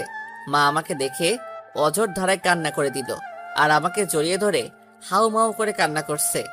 আমিও 5 বছর পর মাকে দেখে আমিও কান্না করে দিলাম। আব্বু, তুমি কান্না করছো কেন? আর ইনি কি তোমার আম্মু? হঠাৎ করে স্বামী ডাকে আমাদের হুঁশ ফিরল। মা আমাকে ছেড়ে দিয়ে বলল, আমার দাদু ভাই। আমি মাথা ঝাঁকিয়ে ইশারা করে বললাম, হ্যাঁ। এবার মা নিচু হয়ে স্বামীর সামনে বসে পড়ল, আর সারা মুখে মা চুমু দিতে থাকলো, আর জড়িয়ে ধরে কান্না করতে লাগলো, আর বলল, বাবা আহনাফ, আমাকে ক্ষমা করে দে বাবা। তোকে না বুঝে অনেক কষ্ট আর অবহেলা করেছি রে বাবা। আমাকে তুই মাফ করে দে। মা কি বলছো তুমি? ছেলের কাছে কোনো মা মাপ চাই? তুমি আমাকে মাফ করে দাও এই 5 বছর তোমাদেরকে ছেড়ে দূরে থাকার জন্য। তুমি কাঁদছো কেন আব্বুর আম্মু? তুমি আমার আব্বুর উপর এখনো রেগে আছো? আমার আব্বুকে তুমি মাফ করে দাও। না দাদু ভাই, তোমার আব্বুর উপর আমার কোনো রাগ নেই, তবে অনেক অভিমান রয়েছে। 5 বছর আমার কথা তার একবারও মনে পড়েনি। খুব অভিমান তোমার আব্বুর উপর। আমার উপরে কি রাগ আর অভিমান করে আছো তুমি? যদি রাগ থাকে তাহলে আব্বুর মতো আমাকেও মাফ করে দাও। না দাদু ভাই, তোমার উপর কোনো রাগ বা অভিমান নেই। তুমি তো আমার সোনা দাদু ভাই। তাহলে আজ থেকে আমি তোমাকে কি বলে ডাকবো? আমাকে দাদু ভাই বলে ডাকবে, কেমন? আচ্ছা দাদু ভাই, তাই বলবো। তারপর আমরা বাসার ভিতরে ঢুকে গেলাম। বাসাটা ঠিক আগের মতোই আছে, কিছু পরিবর্তন হয়নি, শুধু অবহেলাটা নেই। তারপর ব্যাগপত্র নিয়ে আমি আর স্বামী উপরে উঠে রুমে প্রবেশ করলাম। আর তখন আমি বেশ অবাক হলাম, মানে প্রচন্ড অবাক হলাম, কারণ আমি কোনোদিন ভাবতে পারিনি রিমি এখানে থাকবে। হ্যাঁ, রিমি দেখি বিছানায় বসে আছে। অন্যদিকে ফিরে আমরা এসেছি হয়তো এখনো জানে না, কিন্তু রিমি এই বাড়িতে কেন? রিমিকে তো আমি মুক্ত করে দিয়েছি, তাহলে রিমি কেন এখনো এই বাড়িতে পড়ে আছে? আব্বু চলো, দাঁড়িয়ে পড়লে কেন? স্বামীর কথা শুনে রিমি আমাদের দিকে ফিরল। আমাদেরকে দেখে রিমির সাথে সাথে বিছানা থেকে লাফ দিয়ে নেমে পড়ল, আর অবাক করা দৃষ্টিতে তাকিয়ে আছে আমাদের দিকে। রিমি আমার থেকে অনেক চেঞ্জ হয়ে গেছে, অনেক শুকিয়ে গেছে আর পাতলা হয়ে গেছে। রিমি কিছু বলছে না, চোখের পানি টলমল করছে। রিমি এবার দৌড়িয়ে এসে আমাকে জড়িয়ে ধরলো আর চিৎকার করে কান্না করতে থাকলো। রিমি আমাকে জড়িয়ে ধরে জোরে জোরে কান্না করছে, আর আমার গালে হাত দিয়ে আমার কপালে 2 গালে দাড়িতে পাগলের মতো চুমু খেতে লাগলো, আর শক্ত করে জড়িয়ে ধরে আছে। কোথায় ছিলে তুমি এই 5 বছর? তুমি চলে যাওয়ার পর তোমাকে আমি পাগলের মতো খুঁজেছি। জানো, তুমি চলে যাওয়ার পরে আমি পাগলের মতন হয়ে গেছিলাম। তোমাকে অবহেলা করতে করতে কখন যে ভালোবেসে ফেলেছিলাম নিজেই জানি না। কিন্তু আমাকে কি না বলতে দিয়ে আমাকে ছেড়ে চলে গেলে? খুব ভালোবাসি তোমাকে, প্লিজ আমাকে আর ছেড়ে চলে যেও না। আমি রিমিকে এক ঝটকায় সরিয়ে দিলাম আর বললাম, কে আপনি? আর আমাকে এভাবে জড়িয়ে ধরে কান্না করছেন কেন? আর কি সব ভালোবাসার কথা বলছেন? আমি কাউকে ভালোবাসতাম, এখন আর কাউকে ভালোবাসি না। রিমি আমার কথা শুনে যেন মনে হলো রিমির মাথায় যেন আকাশ ভেঙে পড়ল। রিমি আমার দিকে করুণ দৃষ্টিতে তাকিয়ে আছে। প্লিজ আহনাফ, আমাকে মাফ করে দাও। আমি তোমাকে ছাড়া বাঁচতে পারবো না। আমাকে আর কষ্ট দিও না। তোমার দেওয়া কষ্ট আমি আর সহ্য করতে পারছি না। প্রতিদিন রাতে তোমার কথা ভেবে অনেক কষ্ট করতাম, অনেক কান্না করতাম। তুমি আসবে বলে প্রতিদিন তোমার পথের দিকে চেয়ে থাকতাম। তুমি আসবে আর আমাকে তোমার বুকে জড়িয়ে ধরে রাখবে। প্লিজ আমাকে মাফ করে দাও। আমি আর কষ্ট সহ্য করতে পারছি না। হাসালে, তুমি আমাকে ভালোবাসো তাই না? কোথায় ছিল তোমার এত ভালোবাসা? যেদিন তোমাকে একবার দেখার জন্য টানা 2 বছর তোমার পিছনে পড়েছিলাম, কোথায় ছিল তোমার ভালোবাসা? যেদিন আমি ভালোবাসার নামে শুধু অবহেলা পেয়েছি, তোমার কাছে প্রতিদিন মাফ চাইতাম আমার একটা মাত্র অন্যায়ের জন্য, কিন্তু আমি কি পেয়েছি? শুধু কিছু সুন্দর সুন্দর গালাগালি আর মায়ের অবহেলা। তুমি কি জানো আপনজনের অবহেলা কত কষ্টকর, কতটা অসহ্য, যা আমাকে ভিতর থেকে একদম শেষ করে দিয়েছে। তাই আমি আর কখনো অবহেলা সহ্য করতে পারবো না। আর কারো প্রতি আমার কোনো টান নেই বা ভালোবাসা নেই। এখন শুধু আমি আমার ছেলেকে নিয়ে বাঁচতে চাই। আমার পুরো পৃথিবী জুড়ে এখন শুধু আমার ছেলে রয়েছে। আমি আর কাউকে আমার পৃথিবীতে প্রবেশ করতে দেব না। রিমি এবার নিচে তাকিয়ে দেখে স্বামী দাঁড়িয়ে আছে। রিমি স্বামীকে দেখে আরো জোরে কান্না শুরু করে দিল, আর রিমি হাঁটু ভাঁজ করে স্বামীর সামনে গিয়ে বসে পড়ল আর জড়িয়ে ধরল স্বামীকে। স্বামীকে জড়িয়ে ধরে কান্না করতে থাকলো আর 2 গালে চুমু খেলো। রিমির এমন ঢঙের ভালোবাসা দেখে আমার রাগটা চরমে উঠে গেল। রিমির সেসব বলা কথা হঠাৎ করে মনে পড়ে গেল। আমি রিমির কাছে থেকে সামিকে সরিয়ে নিয়ে সামিকে কোলে তুলে নিলাম। কি করছেন আপনি? আমার ছেলেকে এভাবে জড়িয়ে ধরেছেন কেন? আর ওকে এভাবে চুমু দিচ্ছেন কেন? কোনো অধিকার নেই আমার ছেলের উপর। কেন আমার ছেলেকে আমি জড়িয়ে ধরবো? তাতে অধিকারের কি আছে এখানে? তোমার ছেলে তাই না? কেউ একজন বলেছিল কোনো অমানুষের বাচ্চা আমার বাচ্চা হতে পারে না, তাই তাকে নষ্ট করে দিতে চেয়েছিল। আর আমি আমার ছেলে তো একটা অমানুষ, আর আমাদের মতো অমানুষকে আপনি নিজের ছেলে বলে দাবি করছেন? শুনে রাখুন, স্বামী শুধু আমার ছেলে আর কারো নয়। কেউ যদি আমার ছেলেকে আমার কাছ থেকে নিতে আসে তাহলে আমার থেকে কেউ খারাপ হবে না। এই বলে আমি ব্যাগপত্র আর স্বামীকে নিয়ে আমি আগে যেই রুমে থাকতাম সেই রুমে চলে আসলাম। রুমটা ঠিক আগের মতোই আছে। মনে হয় প্রতিদিন কেউ রুমটা নিজের মতো করে গুছিয়ে রাখতো। আর এদিকে রিমি কান্না করতে করতে নিচে নেমে সোজা মাকে জড়িয়ে ধরে কান্না করতে থাকলো। কি হয়েছে রিমি, কান্না করছো কেন? মা, আমি কি এতটাই খারাপ যে তোমার ছেলে আমাকে এতটা ঘৃণা করে? এমনকি আমার ছেলেকে আমি একটু জড়িয়ে ধরেছি বলে তোমার ছেলে বলল আমার ছেলের উপর নাকি আমার কোনো অধিকার নেই। তুমি বলো মা, আমার ছেলেকে আমি আদর করবো না তো কে আদর করবে? আর তোমার ছেলে বলল আমি যেন আমার ছেলেকে স্পর্শ না করি। আহনাফ মনে হয় আগের কথা কিছু ভুলতে পারেনি। এখনো মনে হয় তোর উপর রেগে আছে, তাই হয়তো তোর সাথে এমন ব্যবহার করছে। যখন তোর প্রতি রাগ কমে যাবে তখন দেখবি আস্তে আস্তে সব ঠিক হয়ে যাবে। তুই শুধু আমার ছেলেকে ভালোবেসে যাবি, দেখবি একদিন সব কিছু ভুলে তোর কাছে ফিরে আসবে। তারপর আমি রুমে এসে কাপড় চেঞ্জ করে ফ্রেশ হয়ে নিলাম। তারপর একটু রেস্ট নিয়ে নিচে আসলাম দুপুরের খাবার খেতে। মা বাবা এখনো আসেনি অফিস থেকে। এখনই চলে আসবে, আমি ফোন করে সব বলে দিয়েছি। এখনই চলে আসবে, তুই খেতে বস। আর দাদু ভাই, তুমি আমার কাছে আসো, আজ খুব ভালো লাগছে। আজ অনেক দিন পর একসাথে এক টেবিলে খেতে বসলাম। মা রিমি, তুমি আহনাফের পাশে বসে আহনাফকে খাবার আগিয়ে দাও। তারপর যেই রিমি আমার পাশে বসলো আমি উঠে গেলাম চেয়ার থেকে। মা, আমি পরে খেয়ে নেব, এখন খেতে ইচ্ছে করছে না। আর স্বামীকে খাইয়ে দিয়ে সোজা আমার রুমে নিয়ে আসবে, ঠিক আছে মা? তাই বলে আমি উপরে উঠে রুমে চলে আসলাম। এভাবে কিছুক্ষণ রেস্ট নেওয়ার পর বাসার কাজের লোক আমার রুমে খাবার দিয়ে গেল। খাবার খেয়ে একটু রেস্ট নিয়ে নিলাম, কিন্তু স্বামী এখনো রুমে আসলো না কেন? আমি উঠে নিচে গিয়ে দেখি রিমি আর স্বামী নিচে বসে আছে। বলতে গেলে স্বামী রিমির কোলে বসে বসে খেলা করছে, আর রিমি মাঝে মাঝে স্বামীর মুখে চুমু দিচ্ছে। আমি রিমির কাছ দেখে মাথাটা পুরো গরম হয়ে গেল। যখন জানতে পারে আমাদের ছেলে আসছে পৃথিবীতে, তখন রিমি যতটা না আমাকে অবহেলা করছে তার থেকে বেশি গালাগালি করছে আমার ছেলেটাকে। তাই আমি সোজা নিচে নেমে চলে আসলাম। আমি নিচে গিয়ে রিমির কোল থেকে স্বামীকে নিয়ে নিলাম। আপনাকে বলছি না আমার ছেলের উপর কোনো অধিকার দেখাতে আসবেন না? তারপরও কেন আমার ছেলের কাছে আসার চেষ্টা করছেন? আর আমি চাই না কোনো জানোয়ারের বাচ্চা কাছে আসুক। তাই বলে আমি ওখান থেকে স্বামীকে নিয়ে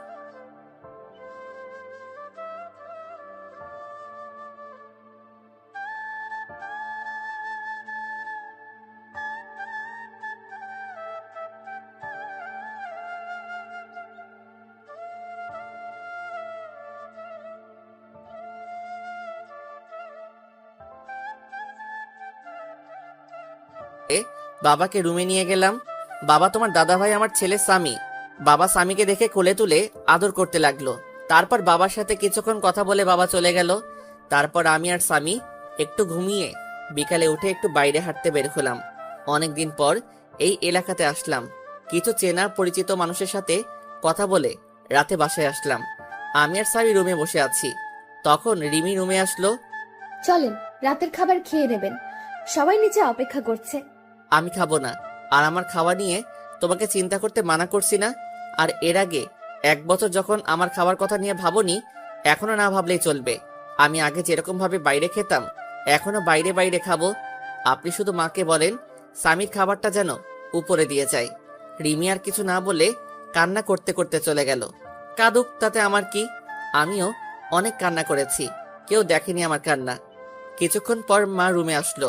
বাবা আহনাফ, তুই কি এখনো আমাদের উপর রাগ করে আছিস বাবা? যদি এখনো রাগ করে থাকিস তাহলে মাফ করে দে বাবা। আমরা সবাই নিজেদের ভুল বুঝতে পেরেছি। চল বাবা, একসাথে খেয়ে নি। না মা, আমার কিছু খেতে ইচ্ছে করছে না। আর তাছাড়া আমার বাইরের খাবার খেয়ে অভ্যাস হয়ে গেছে, তাই বাসার খাবার না খেলেও চলবে। তুমি স্বামীকে নিয়ে খাইয়ে দাও, আমি রুমে বসে আছি। মা আর কোনো কথা না বলে স্বামীকে নিয়ে চলে গেল।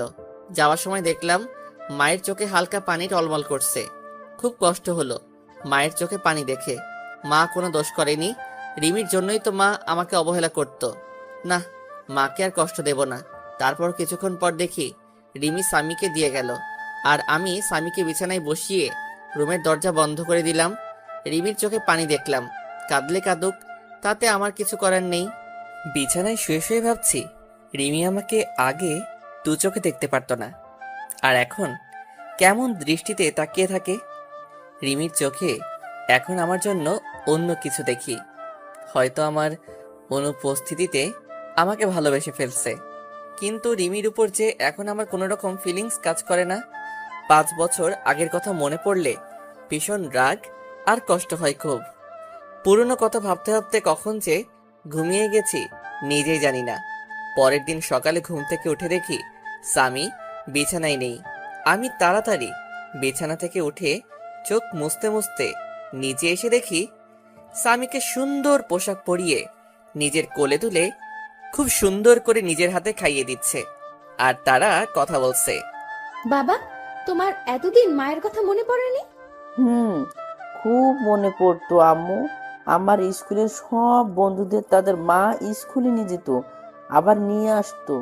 খুব মন খারাপ হতো তখন, কিন্তু আব্বুকে যেই মায়ের কথা বললাম তখন আব্বু বলতো আমার নাকি কোনো মা নেই, আমার মা নাকি খুব পচা। আমাকে আর আব্বুকে অনেক গালাগালি করতো আর অবহেলা করতো। কিন্তু আম্মু, তুমি তো অনেক ভালো। আম্মু, তাহলে আব্বু ওরকম কথা বলতো কেন যে তুমি অনেক খারাপ পচা? স্বামীর কথা শুনে রিমির মুখটা মুহূর্তের মধ্যে ফ্যাকাশে হয়ে গেল, কারণ সে নিজেই তো তার ছেলেকে আর আহনাফ অনেক গালাগালি আর অনেক খারাপ ভাষায় কথা বলেছে। ভাবতেই চোখ দিয়ে 2 ফোঁটা নোনা জল বের হলো। আমি আর দাঁড়িয়ে না থেকে রিমির সামনে চলে গেলাম। এই যে মিস ভদ্রমহিলা, আপনার লজ্জা করে না পরের ছেলেকে আদর করতে? আর আমাদের মতো পাপী নোংরা মানুষকে স্পর্শ করলে আপনার আবার সমস্যা হবে। আর স্বামী, তোমাকে না বলছি আমাকে না বলে কোথাও যাবে না, তাহলে কেন এখানে আসছো? আর আমি বলেছি না তোমার আম্মু নেই, তাহলে কেন এই মহিলাকে আম্মু বলছো? আর যেন কোনোদিন তোমাকে আম্মু বলতে না দেখি, মনে থাকবে তো? আর আমি তোমার আব্বু আম্মু, মনে থাকবে তো? আব্বু, কিন্তু এই আম্মুটা বলেছে উনি নাকি আমার আম্মু, তাই আমি আম্মু বলে ডেকেছি। আর এই আম্মু আমার অনেক ভালোবাসে আর আদর করে, আমি আম্মু বলে ডাকি। চুপ, একদম চুপ। আর একবার আম্মু বলে তোমাকে একটা থাপ্পড় মারবো। স্বামী আমার ঝাড়ি শুনে ভয় পেয়ে গেল আর কান্না করতে লাগলো। প্লিজ স্বামীকে বকবেন না, ওর কোনো দোষ নেই। আমি ওকে জোর করে নিয়ে আসছি। আর ওকে কেন পাপী নোংরা বলছেন? ও তো একটা ছোট বাচ্চা। এই কথাটা আজ থেকে 5 বছর আগে আমার ছেলেকে বলেছিল। তখন সে একদম বাচ্চা ছিল, একদম নিষ্পাপ ছিল। এতটাই নিষ্পাপ ছিল যে তার তখনও জন্ম হয়নি। তখন থেকে সে অন্যায়ভাবে নিয়মিত অমানুষ পাপী জানোয়ার বলে স্বীকৃতি পেয়েছে। আমার কথা শুনে রিমি এবার মাথাটা নিচু করে জোরে জোরে কান্না করতে করতে ফ্লোরে বসে পড়ল আর কান্না করতে থাকলো। আমি স্বামীকে নিয়ে চলে আসলাম উপরে। স্বামী কান্না করতে করতে আমার কাঁধের উপর ঘুমিয়ে পড়েছে। আমি স্বামীকে বিছানায় রেখে ফ্রেশ হতে চলে গেলাম। ফ্রেশ হয়ে গুছিয়ে নিলাম, একটু বাবার অফিসে যাব। আজ অনেকদিন পর একটু অফিসে যাব, কিন্তু স্বামী ঘুমিয়ে পড়েছে। ওকে রেখে যাব নাকি সাথে নিয়ে যাব, এই নিয়ে চিন্তায় পড়ে গেলাম। তারপর স্বামীকে রেখে যাওয়ার সিদ্ধান্ত নিলাম। তারপর রুম থেকে বেরিয়ে মায়ের কাছে চলে গেলাম। মা, আমি একটু অফিস যাচ্ছি। স্বামী ঘুমিয়ে আছে, আমি জেগে গেলে তোমার কাছে রাখবে, আর যেন কেউ ওকে স্পর্শ করে না, তাহলে আমার থেকে খারাপ কেউ হবে না। বাবা আহনাফ, তুই এখনো পুরনো কথা ভুলতে পারিসনি। বাবা, আগের সব কথা ভুলে গিয়ে নতুন করে শুরু করা যায় না? মা, আমি চাইলেও কিছু ভুলতে পারবো না, যার জন্য আমার জীবন থেকে 5টা বছর কষ্ট আর অবহেলায় কেটেছে। 5 বছর আমার মা বাবার সাথে সম্পর্ক বিচ্ছিন্ন করছে একটা নিষ্পাপ শিশু। তার জন্য 5 বছর মায়ের আদর থেকে বঞ্চিত হয়েছে। কিভাবে সবকিছু ভুলে যাব বলো মা? আমি এখানে আসতে চাইতাম না, শুধু স্বামী তোমাদের দেখবে বলে আসছি এখানে। আর যদি তোমরা মনে করো আমি এসে তোমাদেরকে আবার বিরক্ত করছি, তাহলে একবার বলো, এখনই চলে যাব, আবার চিরদিনের জন্য। না বাবা, যাস না তুই। যেভাবে থাকিস আমরা আর কিছু বলবো না, কিন্তু আমাদের ছেড়ে আর যাস না। আর কত কষ্ট দিবি এই মাটাকে? আমি কোনো কথা না বলে চলে আসলাম ওখান থেকে। তারপর সোজা অফিসে চলে আসলাম। অফিসে সবার সাথে বেশ আড্ডা দিলাম, যারা নতুন স্টাফ তাদের সাথে পরিচয় হয়ে নিলাম। তারপর দুপুরে বসে আছি, লাঞ্চ করার সময় হয়ে গেছে। আমি নিজের ডেস্কে বসে আছি, তখন বাবা আসলো আর বলল, চল আহনাফ, লাঞ্চ করে আসি। কিন্তু আমি যেতে চাইলাম না, শুধু স্বামীর জন্য বাসায় আসলাম। বাবা কলিং বেল বাজালো, কিছুক্ষণ পর মা এসে দরজা খুলে দিল। আমি ভিতরে ঢুকে দেখি স্বামী আর রিমি দুজনে হেসে হেসে খেলা করছে আর দুষ্টামি করছে। রিমি আমাকে আসতে দেখে রিমি স্বামীর থেকে দূরে সরে গেল, মনে হয় কিছুটা ভয় পাইছে। আমি আর কিছু বললাম না, কারণ এখানে বাবা রয়েছে। আমি চুপচাপ স্বামীকে নিয়ে উপরের রুমে চলে আসলাম। কিছুক্ষণ পর রিমি রুমে আসলো। আপনাকে নিচে ডাকছে দুপুরের খাবার খেতে। সবাই নিচে বসে আছে, অপেক্ষা করছে। আমি খাবো না, ক্ষুধা নাই, বাইরে থেকে খেয়ে নিব। আপনি চলে যান সামনে থেকে। কেন বাইরে খাবেন কেন? আপনার জন্য খাবার রান্না করা হয়েছে তো। এসব ঢং বাদ দেন। এতদিন কোথায় ছিল তোমার এসব ঢং? যত সব ঢং দেখলে বাঁচি না। আর একটা কথা, আপনাকে না বলা হয়েছে স্বামীর থেকে দূরে থাকবেন? কারণ আমি কিছুদিনের জন্য এখানে এসেছি, আবার কিছুদিন পর কাউকে না বলে হঠাৎ করে হারিয়ে যাব। তাই স্বামীর সাথে বেশি কথা বলবেন না, পরে সমস্যা হবে। তখন বারবার আপনার কাছে যাইতে চাইবে, আর সেটা কোনোদিন সম্ভব না। আর বিকালে আমি উকিলের কাছে যাব, কারণ 5 বছর আগে যেই কাজ করতে চেয়েছিলাম সেটা এখন করব। মানে আপনাকে ডিভোর্স দিয়ে চিরদিনের জন্য মুক্ত করে দেব। রিমি এবার দৌড়িয়ে এসে আমার পা জড়িয়ে ধরলো আর বলল, প্লিজ আনাফ, একবার আমাকে ক্ষমা করে দাও। আর কষ্ট দিও না, অনেক কষ্ট সহ্য করেছি, আর পারছি না। তুমি যদি চলে যাও তাহলে যাবার আগে আমাকে খুন করে যাবে, কারণ তোমাকে আর আমার ছেলেটাকে ছাড়া আমি বাঁচতে পারবো না। তুমি চলে যাবার আগে আমাকে তোমার হাত দিয়ে খুন করে চলে যাবে, তাহলে আমাকে আর কোনোদিন কষ্ট পেতে হবে না। রিমির কান্না দেখে আমার খুব খারাপ লাগলো, খুব কষ্ট হতে লাগলো। কারণ রিমিকে তো আমি পাগলের মতো ভালোবাসতাম, এখনো ভালোবাসি। কিন্তু আমার রাগ আর অভিমানের কাছে আমার ইগোটা বারে বারে হার মেনে যাচ্ছে। তখন স্বামী আমাদের কাছে আসলো। স্বামী সোজা গিয়ে রিমির সামনে গিয়ে রিমির চোখের পানি মুছে দিচ্ছে। আম্মু, তুমি আব্বুর পা ধরে কান্না করছো কেন? তুমি কেঁদো না আম্মু, আমিও কিন্তু কেঁদে দেব। আর আব্বু, আম্মু তোমার কাছে কিসের জন্য মাপ চাইছে? তুমি আম্মুকে মাফ করে দাও আব্বু। স্বামী, তুমি তোমার দাদু ভাইয়ের কাছে যাও। আর তুই আমার ছেলেটাকে নিজের করে নিয়েছিস, যে তোর হয়ে কথা বলছে তোকে ক্ষমা করে দিতে পারি। তাহলে আমার জীবন থেকে 5 বছর ফিরিয়ে দে, যেখানে আমি প্রতিনিয়ত অবহেলা পেয়েছি। তোর কারণে আমি 5 বছর মা বাবার থেকে দূরে থেকেছি। তোর কারণে মায়ের কাছ থেকে যে অবহেলা পেয়ে প্রতি রাতে কান্না করেছি, কষ্টে বুক ফেটে চিৎকার করে কান্না করতাম। দিতে পারবি সেই চোখের পানি? তোর জন্য আমার ছেলেটা 5 বছর মায়ের আদর থেকে বঞ্চিত হয়েছে। ফিরিয়ে দিতে পারবি আমার জীবনের সবচেয়ে কালো অধ্যায় ভুলিয়ে দিতে? রিমি কোনো কথা না বলে ফ্লোরে বসে বসে কান্না করছে। আমি রুম থেকে চলে আসলাম বাইরে। তারপর স্বামীকে নিয়ে বাসা থেকে বের হয়ে গেলাম। ভীষণ রাগ হচ্ছে রিমির উপর। যখন আমাদের ছেলে গর্ভে ছিল তখন মনে ছিল না এসব কথা? যত সব আহ্লাদ খানি দেখলে বাঁচি না। তারপর সোজা ভালো একটা উকিলের কাছে আসলাম, যেন 20 দিনের মধ্যে ডিভোর্স পেপার রেডি করতে পারে। তারপর উকিলের সাথে সব কথা বলে বাইরে চলে আসলাম। রাত 9টার সময় আমি আর স্বামী বাইরে থেকে কিছু খাবার খেয়ে রাতে বাসায় আসলাম, কারণ স্বামীকে আবার বেশি রাত পর্যন্ত বাইরে রাখা যাবে না। তাই বাসায় চলে আসলাম। বাসায় এসে রুমে একটু রেস্ট নিচ্ছি, তখন রিমি আসলো আমার রুমে। আম্মু রাতের খাবার খাওয়ার জন্য ডাকছিল, আপনি আসবেন না? না, আমি আর সামি বাইরে থেকে খেয়ে এসেছি, এখন আমরা কেউ ডিনার করব না। আর আপনাকে না মানা করছি আমাদের উপর কোনো রকম অধিকার ফলাবেন না, তাও আপনার লজ্জা করে না? কেন বারবার নির্লজ্জের মতো আমার রুমে আসেন? হ্যাঁ, রিমির চোখ দুইটা পানিতে টলমল করছে, এখনই মনে হয় পানি ছেড়ে দেবে। স্বামীকে কেন বাইরে খাবার খাওয়ালেন? ও তো এখনো ছোট, বাইরের খাবার খাইলে শরীর অসুস্থ করবে। কেউ একদিন আমাদের বলেছিল রাস্তায় কুকুর, আর রাস্তার কুকুররা বাইরের খাবার খাইলে কিছু হবে না। আর এই 5 বছর আমরা বাইরের খাবার খাই, তাই আপনি বেশি অধিকার না দেখিয়ে নিজে নিজের মতো থাকবে, আর আমরা আমাদের মতো। রিমি এবার কান্না করে দিল, কারণ এখন তার বলার কিছু নেই, কারণ এই কথাগুলো রিমি একদিন আহনাফকে বলেছিল। তাই রিমি আর কিছু না বলে রুম থেকে বের হয়ে গেল। আব্বু, তুমি আম্মুকে সব সময় কাঁদাও কেন?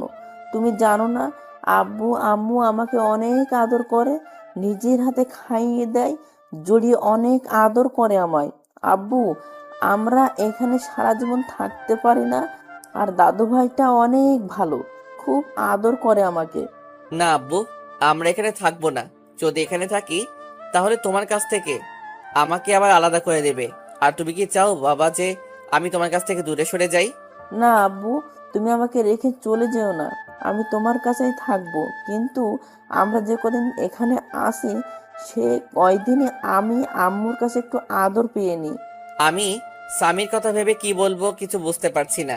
কি করব, ছোট বাচ্চা একটা, কোনোদিন মায়ের আদর পাইনি, এখন তাও আমি তার আদর থেকে দূরে সরিয়ে দিচ্ছি? না বাবা, তুমি যত ইচ্ছা তোমার আম্মুর কাছে যেতে পারো, কিন্তু আমরা এখান থেকে চলে যাওয়ার পর কিন্তু আম্মুর জন্য কান্না করতে পারবো না। আচ্ছা, মনে থাকবে আব্বু। তাই বলে স্বামী এক দৌড়ে নিচে চলে আসে আর তার মায়ের কোলে উঠে পড়ে জড়িয়ে ধরে। কি হলো? আমার বাবাটা আজ আমার কাছে?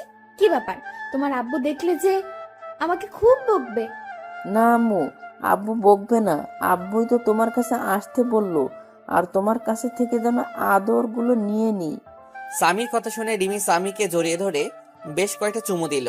আমাকে একটু তোমার হাতে খাইয়ে দেবা? তুমি যখন খাইয়ে দাও তখন আমার খুব ভালো লাগে জানো। রিমি আর কিছু বলল না, কান্না করতে করতে এক প্লেট খাবার নিয়ে এসে খুব যত্ন করে খাইয়ে দিল। তারপর খাওয়া শেষে রিমি স্বামীকে আহনাফের রুমে দিয়ে আসতে গেল। ধন্যবাদ আপনাকে। হঠাৎ কিসের জন্য ধন্যবাদ বলছেন? এই যে স্বামীকে আমার কাছে পাঠালেন তাই। আমার কোনো ইচ্ছা নেই আমার ছেলেকে আপনার কাছে পাঠাবো। স্বামী জেদ ধরেছিল, আর আমরা আর 20 দিন এখানে আছি, তাই স্বামী যেন সব সময় হাসি খুশি থাকে, সেজন্য আপনার কাছে পাঠাইছি। আপনি যে আবার অন্য কিছু ভাববেন না, আর 20 দিন পর আমরা আবার চলে যাব। আর আমি উকিলের কাছে গিয়েছিলাম, বলছে 20 দিনের মধ্যে ডিভোর্স পেপার রেডি হয়ে যাবে। প্লিজ আপনি চলে যাবেন না, আমি স্বামীকে ছাড়া থাকতে পারবো না। দরকার হলে আমি স্বামীর আশেপাশে যাব না, তবু আপনি চলে যাবেন না। খুব কষ্টে কাটিয়েছি এই 5টা বছর, প্রতিটা রাতে আপনার জন্য কান্না করেছি, আর সব সময় দোয়া করেছি যেন আপনি আমার ছেলে সুস্থ থাকেন। আমি আর কোনো প্রকার অধিকার দেখাবো না, তবু আমাকে ছেড়ে চলে যাবেন না।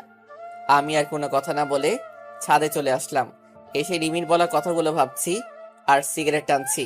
তারপর রুমে এসে দেখি স্বামী ঘুমিয়ে পড়েছে।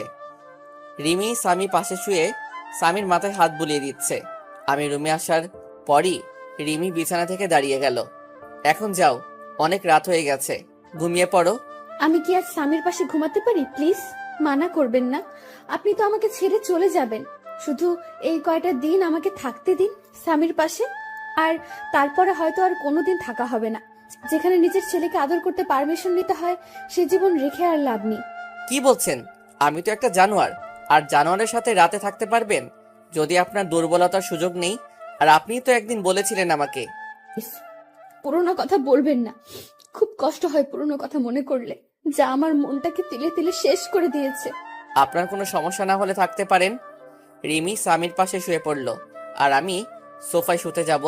তখন আপনি সোফায় শুতে যাচ্ছেন কেন? বিছানায় আসেন। বিছানায় ঘুমালে আবার আমাদের মতো অমানুষ নিজেকে কন্ট্রোল করতে পারবো না। তার থেকে আপনি বিছানায় ঘুমান, আমি সোফায় ঘুমাই। রিমি কিছু না বলে বিছানায় ঘুমিয়ে পড়ল। রিমির খুব কষ্ট হচ্ছে। এতদিন আহনাফের জন্য অপেক্ষা করলো যে আহনাফকে ভালোবেসে আবার সুখে শান্তিতে সংসার করবে, কিন্তু আহনাফ তার রাগ আর অভিমানের কাছে হার মেনে গেল। এদিকে আহনাফ ভাবছে রিমি এখন আর আগের মতো নেই। রিমি অনেক চেঞ্জ হয়ে গেছে।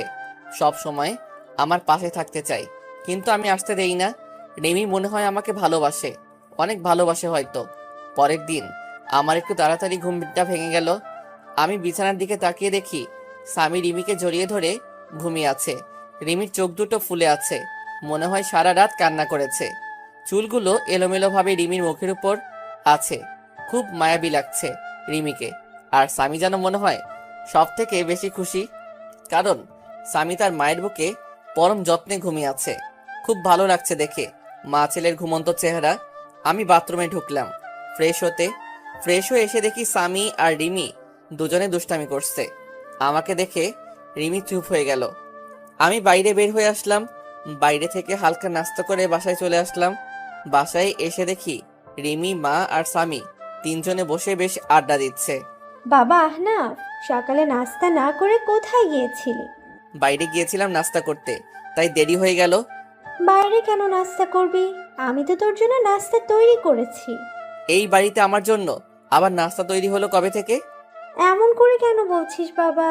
মানুষ মাত্রই তো ভুল করে, তাই বলে তুই আমাদের ক্ষমা করে দিবি না?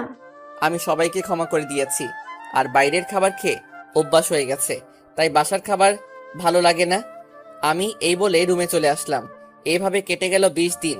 এই 20 দিনে রিমি আমাকে অনেক ভালোবেসে ফেলছে। তার রিমির আচরণে বুঝতে পারছি। রিমি এই 20 দিন প্রতিদিন আমার রুমে ঘুমাতো। রিমি আর স্বামী বিছানায় আর আমি সোফায় ঘুমাতাম। রিমি আমাকে আগের তুলনায় এখন বেশি কেয়ার করে। কাল বিকালে চলে যাব আবার ঢাকায়। কাউকে কিছু বলিনি কখন যাব। পরের দিন সকালে উঠে চলে গেলাম উকিলের কাছে ডিভোর্স পেপার নিয়ে বাসায় আসলাম। কিছুক্ষণ পর রিমি আমার রুমে আসলো স্বামীকে নিয়ে। এই যে এটা ধরুন, আপনার চিরমুক্তির ডিভোর্স পেপার, আর আমি বিকেলে রওনা দেব। আমার কথা শুনে রিমির হাস্যোজ্জ্বল চেহারাটা নিমিষেই মলিন হয়ে গেল আর দৌড়িয়ে এসে আমাকে জড়িয়ে ধরলো। প্লিজ, আপনি এমন কাজ করবেন না, এত বড় অন্যায় করবেন না। আমি আপনাকে ভালোবাসি, পাগলের মতো ভালোবাসি। প্লিজ আমাকে ছেড়ে চলে যাবেন না। দরকার হলে আমাকে নিয়ে চলেন, অন্তত স্বামীর জন্য আমাকে সাথে করে নিয়ে চলেন। না, তা কোনোদিন সম্ভব না, কারণ আমার মনে যে ভালোবাসা ছিল তা অবহেলায় পরিপূর্ণ হয়ে গেছে। এখন আর চাইলেও সে অবহেলাকে মুছে ফেলা যাবে না।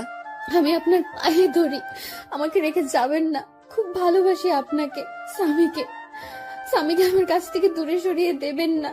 আর আপনি যদি আমাকে ছেড়ে চলে যান, তাহলে আপনি যদি কোনোদিন ফিরে আসেন, তাহলে সেদিন শুনবেন রিমি বলে এই পৃথিবীতে আর কোনো হতভাগা মা থাকে না। চিরদিনের জন্য চলে যাব না ফেরার দেশে, তখন আর কাউকে বিরক্ত করব না। রিমির এমন কান্না দেখে আমার বুকের ভিতর ভীষণ ব্যথা অনুভব করলাম। রিমি পাগলের মতো আমার পা ধরে কান্না করতে লাগলো। আমি রিমির থেকে ছাড়িয়ে ছাদে চলে আসলাম আর ভাবতে থাকলাম এখন আমি কি করব।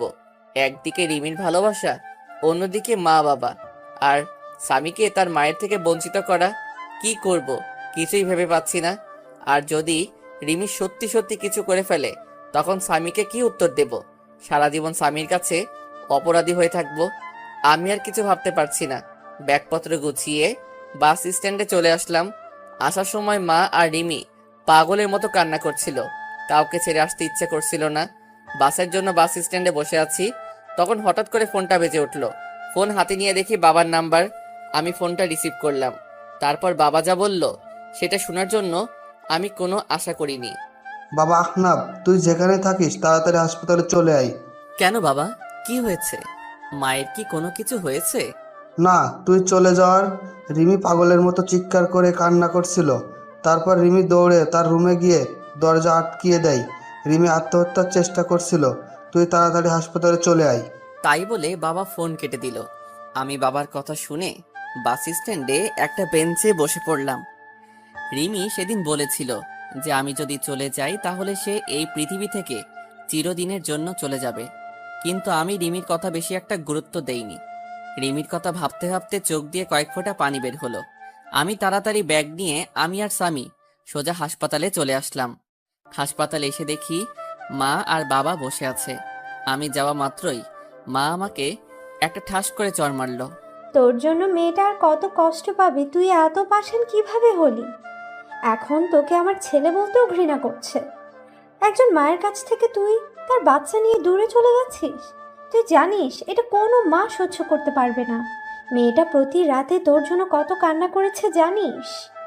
প্রতিদিন আমাকে জড়িয়ে প্রচুর কান্না করত আর বলতো, মা তুমি আমার ছেলে আর স্বামীকে ফিরিয়ে দিতে, কিন্তু আমি কিছু বলতে পারতাম না।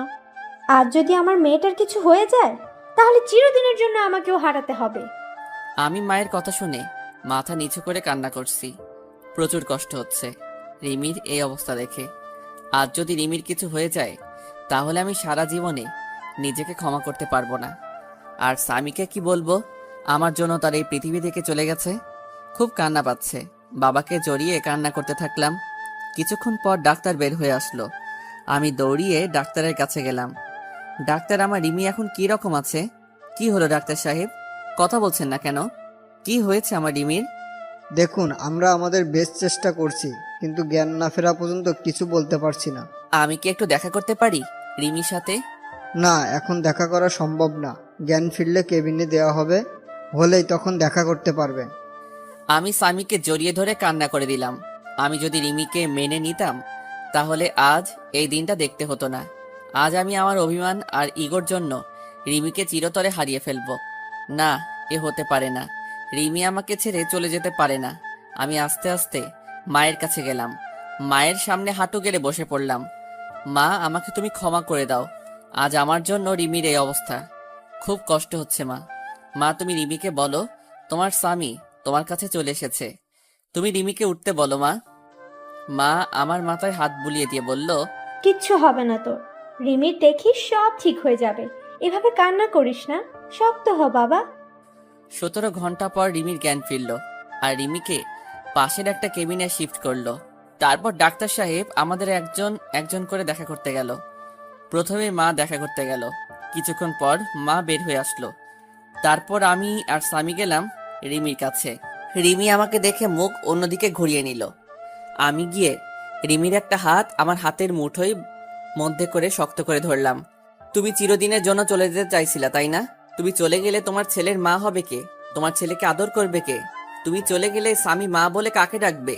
তুমি চলে গেলে এ অমানুষকে মানুষ করবে কে? আমাদের কথা একবারও ভাবলে না তুমি? তুমি চলে গেলে আমার মা বাবাকে দেখে রাখবে কে? একবারও আমাদের কথা ভাবলে না তুমি? আমি চলে গেলে কারোর কি আসে যায়? ছেলে থাকতে ছেলেকে ঠিক মতো কাছে টানতে পারি না, স্বামী থাকতে আমি একজন স্বামী হারা। তাই আমি আর বাঁচতে চাই না। তুমি জানো, তুমি যেদিন আমার দুধের বাচ্চাকে নিয়ে চলে গিয়েছিলে সেদিন আমি মরে যেতে ইচ্ছে করেছিল। আমি আমার নিজের গর্ভের ছেলেকে গালাগালি করছি, প্রতিটা রাতে কান্না করছি যে আমি একজন মা হয়ে কিভাবে আমার সন্তানকে অবহেলা করেছি। তাই আমি আর বেঁচে থাকতে চাই না, যেখানে সব থাকতেও আমি একজন হতভাগী। এই যে তোমার স্বামী আর তোমার ছেলে তোমার কাছে ফিরে এসেছে, আর কোনোদিন তোমাকে ছেড়ে যাব না, আর তোমার কাছ থেকে তোমার ছেলেকে আলাদা করব না। এখন থেকে এই দুটো অমানুষকে মানুষ করার দায়িত্ব তোমাকে দিলাম। কি পারবে না মানুষ করতে? একদম আমার স্বামী আর ছেলেকে অমানুষ বলবে না। আর একবার যদি ওই কথা বলো তাহলে দেখিও আমি তোমাকে মার্ডার করে দেব। ওকে মহারানী, আর বলবো না। কিন্তু একটা বিষয়ে আমাকে খুব ভাবাচ্ছে। কি বিষয়ে ভাবছো? তুমি দেখি আমার স্বামীটাকে নিয়ে এত চিন্তা করছে। বিষয়টা হলো, তুমি কি খেয়ে আত্মহত্যা করতে গেছিলে যে বেঁচে গেলে? শুনলাম নাকি ফিনাইল খেয়েছিলে। ফিনাইল খাইলে কেউ মরে নাকি? বাথরুমের হারপিক খাইলে মনে হয় এত সময় সোজা উপরে উঠে যেতে। আচ্ছা, সমস্যা নেই। এবার থেকে আত্মহত্যা করতে চাইলে আমাকে বলবে, আমি হারপিক নিয়ে আসবো। কুত্তা, তুই আমাকে নিয়ে মজা করছিস? আজ দাঁড়া, তোকে আমি মেরে ফেলবো। তাই বলে রিমি আমাকে মারতে লাগলো। তারপর রিমিকে আমি জড়িয়ে ধরলাম আর রিমিও আমাকে শক্ত করে জড়িয়ে আমার বুকে মাথা রাখলো। মনে হচ্ছে রিমি তার সবচেয়ে নিরাপদ জায়গা পেয়ে গেছে। আমি রিমির মাথা উঠিয়ে রিমির কপালে একটা চুমু খেলাম। তারপর রিমি আবার আমাকে জড়িয়ে ধরলো। আব্বু, তুমি আমাকে জড়িয়ে না ধরে আম্মুকে জড়িয়ে আসো কেন? আমাকে জড়িয়ে ধরো, নাইলে আমি দাদু ভাইকে সব বলে দেবো কিন্তু।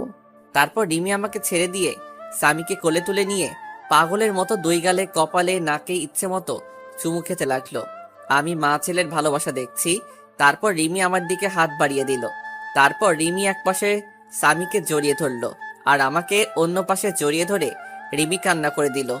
রিমি আমাকে তার বুক থেকে এক ঝাটকায় সরিয়ে দিল। আপনি কে আর আমাকে জড়িয়ে ধরে আছেন কেন? বলেন, কে আপনি যে আমার ছেলেকে জড়িয়ে ধরে আছেন কেন? কি বলছো এসব? ফান করো না তো। আজ প্রথম আমি আমার বউকে জড়িয়ে ধরলাম, আর তুমি আমাকে সরিয়ে দিলে কেন? জড়িয়ে ধরতে পারি, তবে একটা শর্ত আছে। শর্তটা মানতে পারলে তোমাকে অনেকগুলো পাপ্পি দেব। নিজের বউকে জড়িয়ে ধরতে আবার শর্ত লাগে নাকি? আমাকে জড়িয়ে ধরতে হলে একটা শর্ত মানতে হবে। বলেন মহারানী, কি শর্ত আপনার? আমাকে এখন এখানে প্রপোজ করতে হবে, আর তা না হলে আমাকে আর জড়িয়ে ধরতে পারবে না। যদি প্রপোজ করি তাহলে তুমি আমাকে মারবে না তো, আর গালাগালি দিতে পারবে না? রিমি আমার কথা শুনে হাসি মাখা মুখটা নিমিষেই কালো হয়ে গেল। কারণ আগে যখন রিমিকে প্রপোজ করতাম তখন রিমি আমাকে গালাগালি করত। আমি আর কথা না বাড়িয়ে রিমির সামনে হাঁটু কেড়ে বসে পড়লাম। কিন্তু এখন ফুল কোথায় পাবো? তখন মনে পড়ে গেল স্বামীর কথা। স্বামীকে দুই হাত দিয়ে উঁচু করে রিমির সামনে ধরলাম। হবে কি তুমি আমার দিনের সূর্য, যা আমার জীবনকে আলোকিত করবে? হবে কি তুমি আমার ওই পূর্ণিমার চাঁদ, যে আলোকিত করবে আমার রাত? হবে কি আমার না দেখা স্বপ্ন, যা প্রতি রাতে তোমাকে নিয়ে দেখতে চাই? হবে কি আমার ছেলে স্বামীর আম্মু? এই প্রথম কোনো ছেলে দিয়ে প্রপোজ করা দেখলাম। আমি তোমার ছেলের আম্মু হব। তাই বলে স্বামীকে কোলে তুলে নিল রিমি। এখন কি আমার বউটাকে একটু জড়িয়ে ধরতে পারি? না, এখন হবে না। স্বামী আছে এখানে, আগে বাসায় যাব, তারপর তোমাকে সব সময় বুকে শক্ত করে জড়িয়ে ধরে রাখবো, যেন আমাকে আর কষ্ট দিয়ে চলে যেতে না পারো। কে বলল আমি আমার সুইট বউটাকে রেখে চলে যাব? রিমির নাক টেনে বললাম। তারপর রিমি আর স্বামীকে দুই হাত দিয়ে দুজনকে জড়িয়ে ধরলাম। রিমি যেন আমার বুকের সাথে মিশে যেতে চাইছে। এই রিমি, আই লাভ ইউ সোনা। আই লাভ ইউ টু জান। তারপর হঠাৎ করে দরজায় ঠক ঠক আওয়াজ আসলো। আমি রিমিকে ছেড়ে দিলাম। দেখি মা, বাবা আর ডাক্তার কেবিনে আসলো। ডাক্তার রিমিকে একটু চেক আপ করে বলল আগামীকাল রুগীকে নিয়ে যেতে পারেন। তাই বলে ডাক্তার চলে গেল। কি ব্যাপার, আমার মেয়েটাকে অনেক খুশি খুশি লাগছে আজ। অনেকদিন পর মেয়েটার মুখে হাসি দেখলাম। দোয়া করি যেন তোরা সব সময় এমন খুশি হয়ে সুখে শান্তিতে ঘর সংসার কর। রিমি মায়ের কথা শুনে কিছুটা লজ্জা পেল।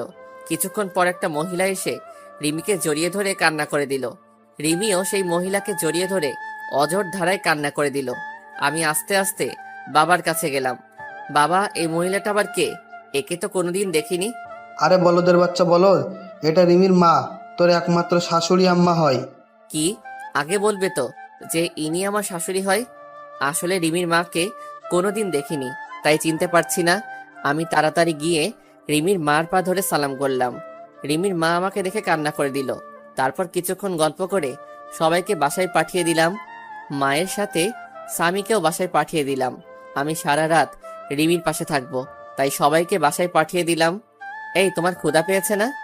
না, আমার ক্ষুধা নাই, তবে কেউ যদি আমাকে নিজের হাতে খাইয়ে দিত তাহলে একটু খাইতাম আর কি। এত ঢং না করে সোজাসুজি ভাবে বললেই হতো। কি আমি ঢং করছি? দাঁড়া, ওখানে আমি আসছি। আমি আর দাঁড়িয়ে না থেকে বাইরে এসে কিছু খাবার আর ফলের জুস কিনে রিমির কাছে আসলাম। তারপর রিমির হাত ধরে রিমিকে উঠালাম। তারপর একটু একটু করে খাইয়ে দিলাম। আমি রিমিকে খাওয়াচ্ছি, আর রিমি আমার দিকে এক দৃষ্টিতে আমার দিকে তাকিয়ে আছে, আর চোখ দিয়ে টপ টপ করে পানি পড়ছে। আমি রিমির চোখে পানি মুছিয়ে দিলাম। এই পাগলি, কাঁদছো কেন তুমি? তুমি যদি আমার উপর রাগ করো আবার চলে যাও, আমি সেদিন সত্যি সত্যি মরে যাব। দূর পাগলি, কোথাও যাব না তোমাকে ছেড়ে। খুব ভালোবাসি তো পাগলিটাকে, তাই আর ছেড়ে যাব না। তারপর রিমি আমাকে একটু খাইয়ে দিল। তারপর রিমির বেডের পাশে একটা এক্সট্রা বেড আছে। আমি রিমির কপালে একটা চুমু দিয়ে পাশের বেডে ঘুমাতে যাব। তখন রিমি বলল, কোথায় যাচ্ছ তুমি? কেন? আমি ঘুমাবো তো, তুমি ওখানে ঘুমাও, আমি এখানে ঘুমাই। রিমি এবার রাগ করে কোনো কথা না বলে মুখটা অন্যদিকে ঘুরে বসে পড়ল। আমি রিমির কাছে গিয়ে রিমিকে আমার দিকে ফিরিয়ে বললাম, এই পাগলি, রাগ করছো কেন? হঠাৎ করে মুখটা বাংলা পাঁচের মতো করলে কেন? রিমি আমাকে জড়িয়ে ধরে আহ্লাদি কণ্ঠে বলল, আমার সাথে আমার বেডে ঘুমাবে তুমি। খুব জড়িয়ে ধরে ঘুমাতে ইচ্ছে করছে। তোমার বুকে একটু মাথা রেখে ঘুমাতে দিবা? তারপর পাগড়িটাকে বুকে জড়িয়ে ধরে ঘুমিয়ে পড়লাম। পাগড়িটা আমার জড়িয়ে ধরে মনে হলো রিমি আজ পৃথিবীর সবচেয়ে খুশি। তার পরের দিন সকালে ঘুম থেকে উঠে দেখি রিমি রাতের মতো জড়িয়ে ধরে ঘুমিয়ে আছে, কিন্তু রাতের থেকে এখন বেশি শক্ত করে জড়িয়ে শুয়ে। তারপর রিমির কপালে একটা চুমু খেয়ে যেই উঠতে যাব, তখন রিমি উঠতে দিল না। তুমি কখন জাগলে? আমি তো দেখলাম তুমি ঘুমিয়েছিলে। আমি অনেক আগে উঠেছি, কিন্তু ডাকিনি, কারণ আজ সারা দিন তোমার বুকে শুয়ে থাকবো। তারপর বাসা থেকে সবাই নিতে আসলো আমাদের। তারপর আমরা সবাই বাসার উদ্দেশ্যে রওনা দিলাম। সামি তার মায়ের কোলে শুয়ে আছে, আর রিমি সামির মাথায় হাত বুলিয়ে দিচ্ছে। তারপর বাসায় এসে গোসল করে যেই বের হব, তখন রিমি আবার আমার সামনে এসে জড়িয়ে ধরলো। কি ব্যাপার আমার পাগলি বউটা, আজ মনটা হচ্ছে খুব ভালো। তুমি সব সময় পাশে থাকলে আমি সব সময় খুশি থাকবো। তারপর দুপুরে খাবার খাওয়ার সময় আমি রুমে বসে আছি, তখন রিমি রুমে আসলো। আমি বিছানায় শুয়েছিলাম, রিমি আমার মাথার কাছে আমার মাথায় হাত বুলিয়ে দিচ্ছে। একটা কথা বলবো, রাখবে কথাটা? আমি রিমির হাত জড়িয়ে ধরে বললাম, বলো। এতে আবার অনুমতি নেওয়ার কি আছে? না, তুমি আগে বলো যে আমার কথাটা রাখবে। আচ্ছা ঠিক আছে, তোমার কথা রাখবো, এবার বলো। চলো নিচে চলো, আজ সবাই একসাথে বসে লাঞ্চ করব। আমি রিমির কথা শুনে ফিক করে হেসে দিলাম। এইটুকু কথা বলবে তাও আবার ভয় পাচ্ছে। আচ্ছা তোমার কথা রাখতে তবে একটা শর্ত আছে, তুমি যদি শর্তটা মানতে পারো তাহলে সবাই একসাথে লাঞ্চ করব। তোমার আবার কি শর্ত? বলো, কি শর্ত তোমার? এখন আমাকে গুনে গুনে 20টা পাপ্পি দিতে হবে, তারপর আমি লাঞ্চ করব। আর যদি না দাও তাহলে আমাকে আবার কষ্ট করে বাইরে লাঞ্চ করতে যেতে হবে। আমার কথা শুনে রিমি লজ্জায় মাথা নিচু করে ফেললো। যা দুষ্টু, ওটা আমি দিতে পারবো না, কেউ দেখে ফেলবে। না, কেউ দেখবে না। আর যদি না দাও তাহলে যাই বাইরে থেকে লাঞ্চ করে আসি। তাই বলে আমি যেই উঠতে যাব, তখনই রিমি আমাকে বিছানায় ধাক্কা দিয়ে ফেলে দিল, আর আবার আমার বুকের উপর শুয়ে 4 ঠোঁট এক জায়গায় করে দিল। এভাবে কতক্ষণ ছিলাম জানি না, তবে আমার বেশ ভালো লাগছে। তাই আমি রিমির 2 গালে হাত দিয়ে আমার কাছে টেনে নিলাম। রিমি আমাকে ছেড়ে দিয়ে যেই চলে যাবে, তখনই আমি আবার রিমির হাত ধরে আবার আমার বুকের উপর নিয়ে আসলাম। রিমি এবার আমার গলা জড়িয়ে ধরে আমার বুকের উপর শুয়ে পড়ল। এই, আমরা হানিমুন করতে যাব না? ঢং দেখলে বাঁচি না। বুড়ো বয়সে হানিমুন তোমার? দাঁড়াও, বের করছি, দাঁড়াও। এই বলে রিমি আমাকে মারতে থাকলো। কি, আমি বুড়ো? তাহলে তুমি আমার সুইট বুড়ি বউ। আচ্ছা ঠিক আছে, এই বুড়োর সাথে তোমার থাকতে হবে না, আমি আবার চলে যাব। আগে আমি আর স্বামী যেখানে থাকতাম। রিমি আমার কথা শুনে আমাকে এবার শক্ত করে জড়িয়ে ধরে কান্না করে দিল। না, তুমি কোথাও যাবে না, তোমাকে আমি কোথাও যেতে দেব না। তুমি চলে গেলে এবার আমি সত্যি সত্যি মরে যাব। চুপ পাগলি, মরার কথা আর একবার যেন মুখে না শুনি। তুমি কি ভাবছো এই 5টা বছর তোমার কাছ থেকে দূরে সরে খুব খুশি ছিলাম, তাই না? তোমার কথা প্রচুর মনে পড়তো, খুব কষ্ট হতো তোমার মা বাবার কথা মনে পড়লে। তাহলে তুমি এই মাত্র বললে আমাকে ছেড়ে চলে যাবে? না, তোমাদেরকে ছেড়ে আমি কোথাও যাব না। চলো নিচে চলো, সবাই অপেক্ষা করছে আমাদের জন্য। তারপর নিচে এসে সবাই একসাথে খেতে বসলাম। রিমি স্বামীকে খাওয়াই দিচ্ছে। কতদিন পর বাড়ির রান্না করা খাবার খাইলাম। খাওয়া শেষে উঠতে যাব, তখন বাবা বলল, আহনাফ, তুমি কি ঢাকায় চলে যাবে নাকি এখানে নিজেদের ব্যবসা দেখাশোনা করবে? না বাবা, আমি আর ঢাকায় যাব না, এখানে নিজেদের ব্যবসা দেখব। তবে কিছুদিন পর থেকে অফিস যাব, আমাকে এক জায়গায় যেতে হবে, আর সাথে রিমি আর স্বামীকে নিয়ে যাব, আর আগামীকালই রওনা দেব। ঠিক আছে, আর সাবধানে যাস। তাই বলে রুমে চলে আসলাম। তারপর রিমি আসলো রুমে। এই, আমাদের নিয়ে তুমি কোথায় যাবে বললে না কিন্তু। কেন, সেই সময় বললাম তো হানিমুনে যাব, আর খুব গুরুত্বপূর্ণ একটা কাজ আছে ওখানে। কি এমন গুরুত্বপূর্ণ কাজ যে আমাকে বলা যাবে না? সময় হলে সবই জানতে পারবে। তারপর দিলাম একটা ঘুম। ঘুম থেকে উঠে রিমিকে বললাম গুছিয়ে নিতে, আজ আমরা ঘুরতে যাব। রিমি এতগুলো খুশি হলো। আচ্ছা, আমি কোন শাড়িটা পরবো? তুমি একটা কালো রঙের শাড়ি পরবে, আর স্বামীকে একটা কালো রঙের পাঞ্জাবি পরিয়ে দেবা, আর আমিও একটা কালো রঙের পাঞ্জাবি পরবো। সবাই একসাথে ম্যাচিং করে ড্রেস পরে বাইরে বের হব। তখন মা সামনে আসলো। বাহ, খুব সুন্দর লাগছে তোমাদেরকে, আমারই নজর লাগছে। তারপর আমরা বাইরে বের হয়ে একসাথে হাঁটতে থাকলাম। স্বামী মাঝখানে হাঁটছে, আর আমি আর রিমি দুপাশে স্বামীর হাত ধরে হাঁটছি। রাস্তার সবাই যেন কিরকম ভাবে আমাদের দিকে বারবার তাকিয়ে আছে। এভাবে কিছু দূর যাওয়ার পর আমার কিছু পুরনো বন্ধুদের সাথে দেখা হলো। তাদের কাছে গিয়ে দাঁড়ালাম। সব শালারা আমাদের দিকে তাকিয়ে আছে। ওই শালা, ওইভাবে কি দেখিস? তারপর তাদের থেকে বিদায় নিয়ে একটা ফুচকা হাউসে ঢুকে 2 প্লেট ফুচকা অর্ডার করলাম আর স্বামীর জন্য জুস নিলাম। তারপর হাঁটতে হাঁটতে বাসায় চলে আসলাম। রাতে একসাথে খাবার খেয়ে রুমে চলে আসলাম। কিছুক্ষণ পর রিমি স্বামীকে কোলে করে নিয়ে বিছানায় ঘুম পাড়িয়ে দিল। তারপর আমি শুয়ে পড়লাম। রিমি স্বামীকে একপাশে রেখে রিমি মাঝখানে চলে আসলো আর আমার বুকে মাথা রেখে শুয়ে পড়লো। তারপর কিছুক্ষণ গল্প করে ঘুমিয়ে পড়লাম। সকালে উঠে দেখি রিমি আমার বাম সাইডে আর স্বামী ডান সাইডে আমাকে শক্ত করে জড়িয়ে ধরে শুয়ে আছে আর শুধু দুষ্টামি করছে। তারপর ফ্রেশ হয়ে রিমিকে বললাম ব্যাগপত্র গুছিয়ে নিতে। সকাল 10টায় গাড়ি, তাই তাড়াতাড়ি বাস স্ট্যান্ডে গিয়ে বাসে উঠে পড়লাম। আমরা কখন যাচ্ছি বলবে একটু? আমরা সবাই কক্সবাজার যাচ্ছি। তারপর রিমি আমার কাঁধে মাথা রেখে আমায় জড়িয়ে ধরে ঘুমিয়ে পড়ল আর স্বামী আমার কোলে ঘুমাচ্ছে। আমরা ভোর 6টার সময় চিটাগাং পৌঁছালাম। তারপর রিমিকে ডাক দিলাম। তারপর বাস থেকে নেমে একটা রিক্সা নিয়ে সোজা চলে আসলাম সেই চায়ের দোকানে, যেখানে ঠিক 5 বছর আগে একটা বাচ্চা ছেলে নিয়ে এসেছিলাম। দোকানের কাছে গিয়ে দেখলাম চাচা এইমাত্র দোকানটা খুললো। আমি গিয়ে চাচাকে জড়িয়ে ধরলাম। চাচা আমাকে দেখে খুশিতে জড়িয়ে ধরলো। তারপর স্বামী আর রিমিকে ডাক দিলাম। চাচা দেখেন তো চিনতে পারেন কিনা। ভালো করে দেখলো, কিন্তু স্বামীকে চিনতে পারছে না। চাচা আমার সেই ছোট ছেলে যাকে আপনি আশ্রয় দিয়েছিলেন। তারপর চাচা স্বামীকে কোলে তুলে নিয়ে খুশিতে কান্না করে দিল। তারপর সবাই মিলে চাচার বাসায় আসলাম। আজ অনেকদিন পর এই রুমে প্রবেশ করলাম। চাচা তনিমার খবর কি? তনিমা ভালো আছে তো? ভালো আছে, সবাই ভালো আছে। তুমি একটু বসো, আমি তনিমাকে ফোন দিয়ে বলছি যে তোরা এসেছিস। তারপর চাচা তনিমাকে ফোন করে বাইরে চলে গেল কিছু খাবার আনতে। এই তনিমাকে, আর তুমি তাকে কিভাবে চিনো? তনিমা হচ্ছে এই চাচার মেয়ে, আর সেই আমাদের স্বামীকে 1 বছর স্বামী নিজের মায়ের মতো আদর যত্নে বড় করেছিল। তারপর এক এক করে রিমিকে সবই বলে দিলাম। তারপর চাচা নাস্তা নিয়ে আসলো। কিছুক্ষণ পর তনিমা হাঁপাতে হাঁপাতে রুমে প্রবেশ করলো আর তনিমা স্বামীকে দেখে কোলে তুলে পাগলের মতো চুমু দিতে লাগলো। কেমন আছেন আপনি? আর এটাই কি সেই রিমি ভাবি? আমরা ভালো আছি। আর এই হচ্ছে স্বামীর আম্মু। তারপর রিমি তনিমার সাথে কিছু কথা বলে সবাইকে বিদায় দিয়ে আবার আমরা গাড়িতে উঠে পড়লাম কক্সবাজারের উদ্দেশ্যে। তারপর আমরা একটা হোটেল নিলাম। হোটেলে গিয়ে একটু ফ্রেশ হয়ে নিলাম। এখন রাত হয়ে গেছে আর জার্নি করে শরীর একদম ক্লান্ত, তাই আর সমুদ্র পাড়ে যাইনি। হোটেলে শুয়ে আছি, স্বামী ঘুমিয়ে পড়েছে। তারপর রিমি ফ্রেশ হয়ে এসে আমাকে জড়িয়ে ধরে শুয়ে পড়লো। এই আমি আরেকটা জিনিস চাইবো, দিবে? দেবো না কেন? আমার সবকিছু তো এখন থেকে তোমার। তাহলে এখানে অনুমতি নেওয়ার কি আছে? আমাকে আরেকটা বাবু এনে দিবা? স্বামীর জন্য একটা বোন দরকার। কিন্তু স্বামীর মতো যদি সেও ওরকম অবহেলা পায় তাহলে তো আমি সহ্য করতে পারবো না। রিমি এবার আমার বুকের উপর থেকে নেমে পড়লো আর অন্যদিকে মুখ করে কান্না করছে। আমার লক্ষ্মী বউটা রাগ করলো। আরে আমি তো তোমার সাথে মজা করছিলাম। এই পাগলি, রাগ করছো কেন? আমি তোমার সাথে তো ফান করলাম। আচ্ছা ঠিক আছে, একটা না পুরো কাবাডি খেলার টিম তৈরি করব, ঠিক আছে?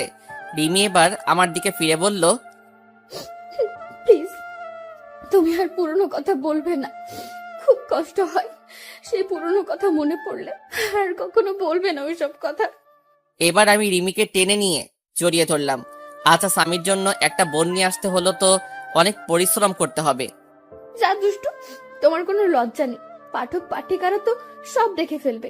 আগে লাইট নিভিয়ে আসো, নইলে সবাই আবার দেখে ফেলবে। ভাইয়া ও আপুরা, এখন আমরা স্বামীর জন্য একটা মিষ্টি বোন নিয়ে আসতে যাচ্ছি।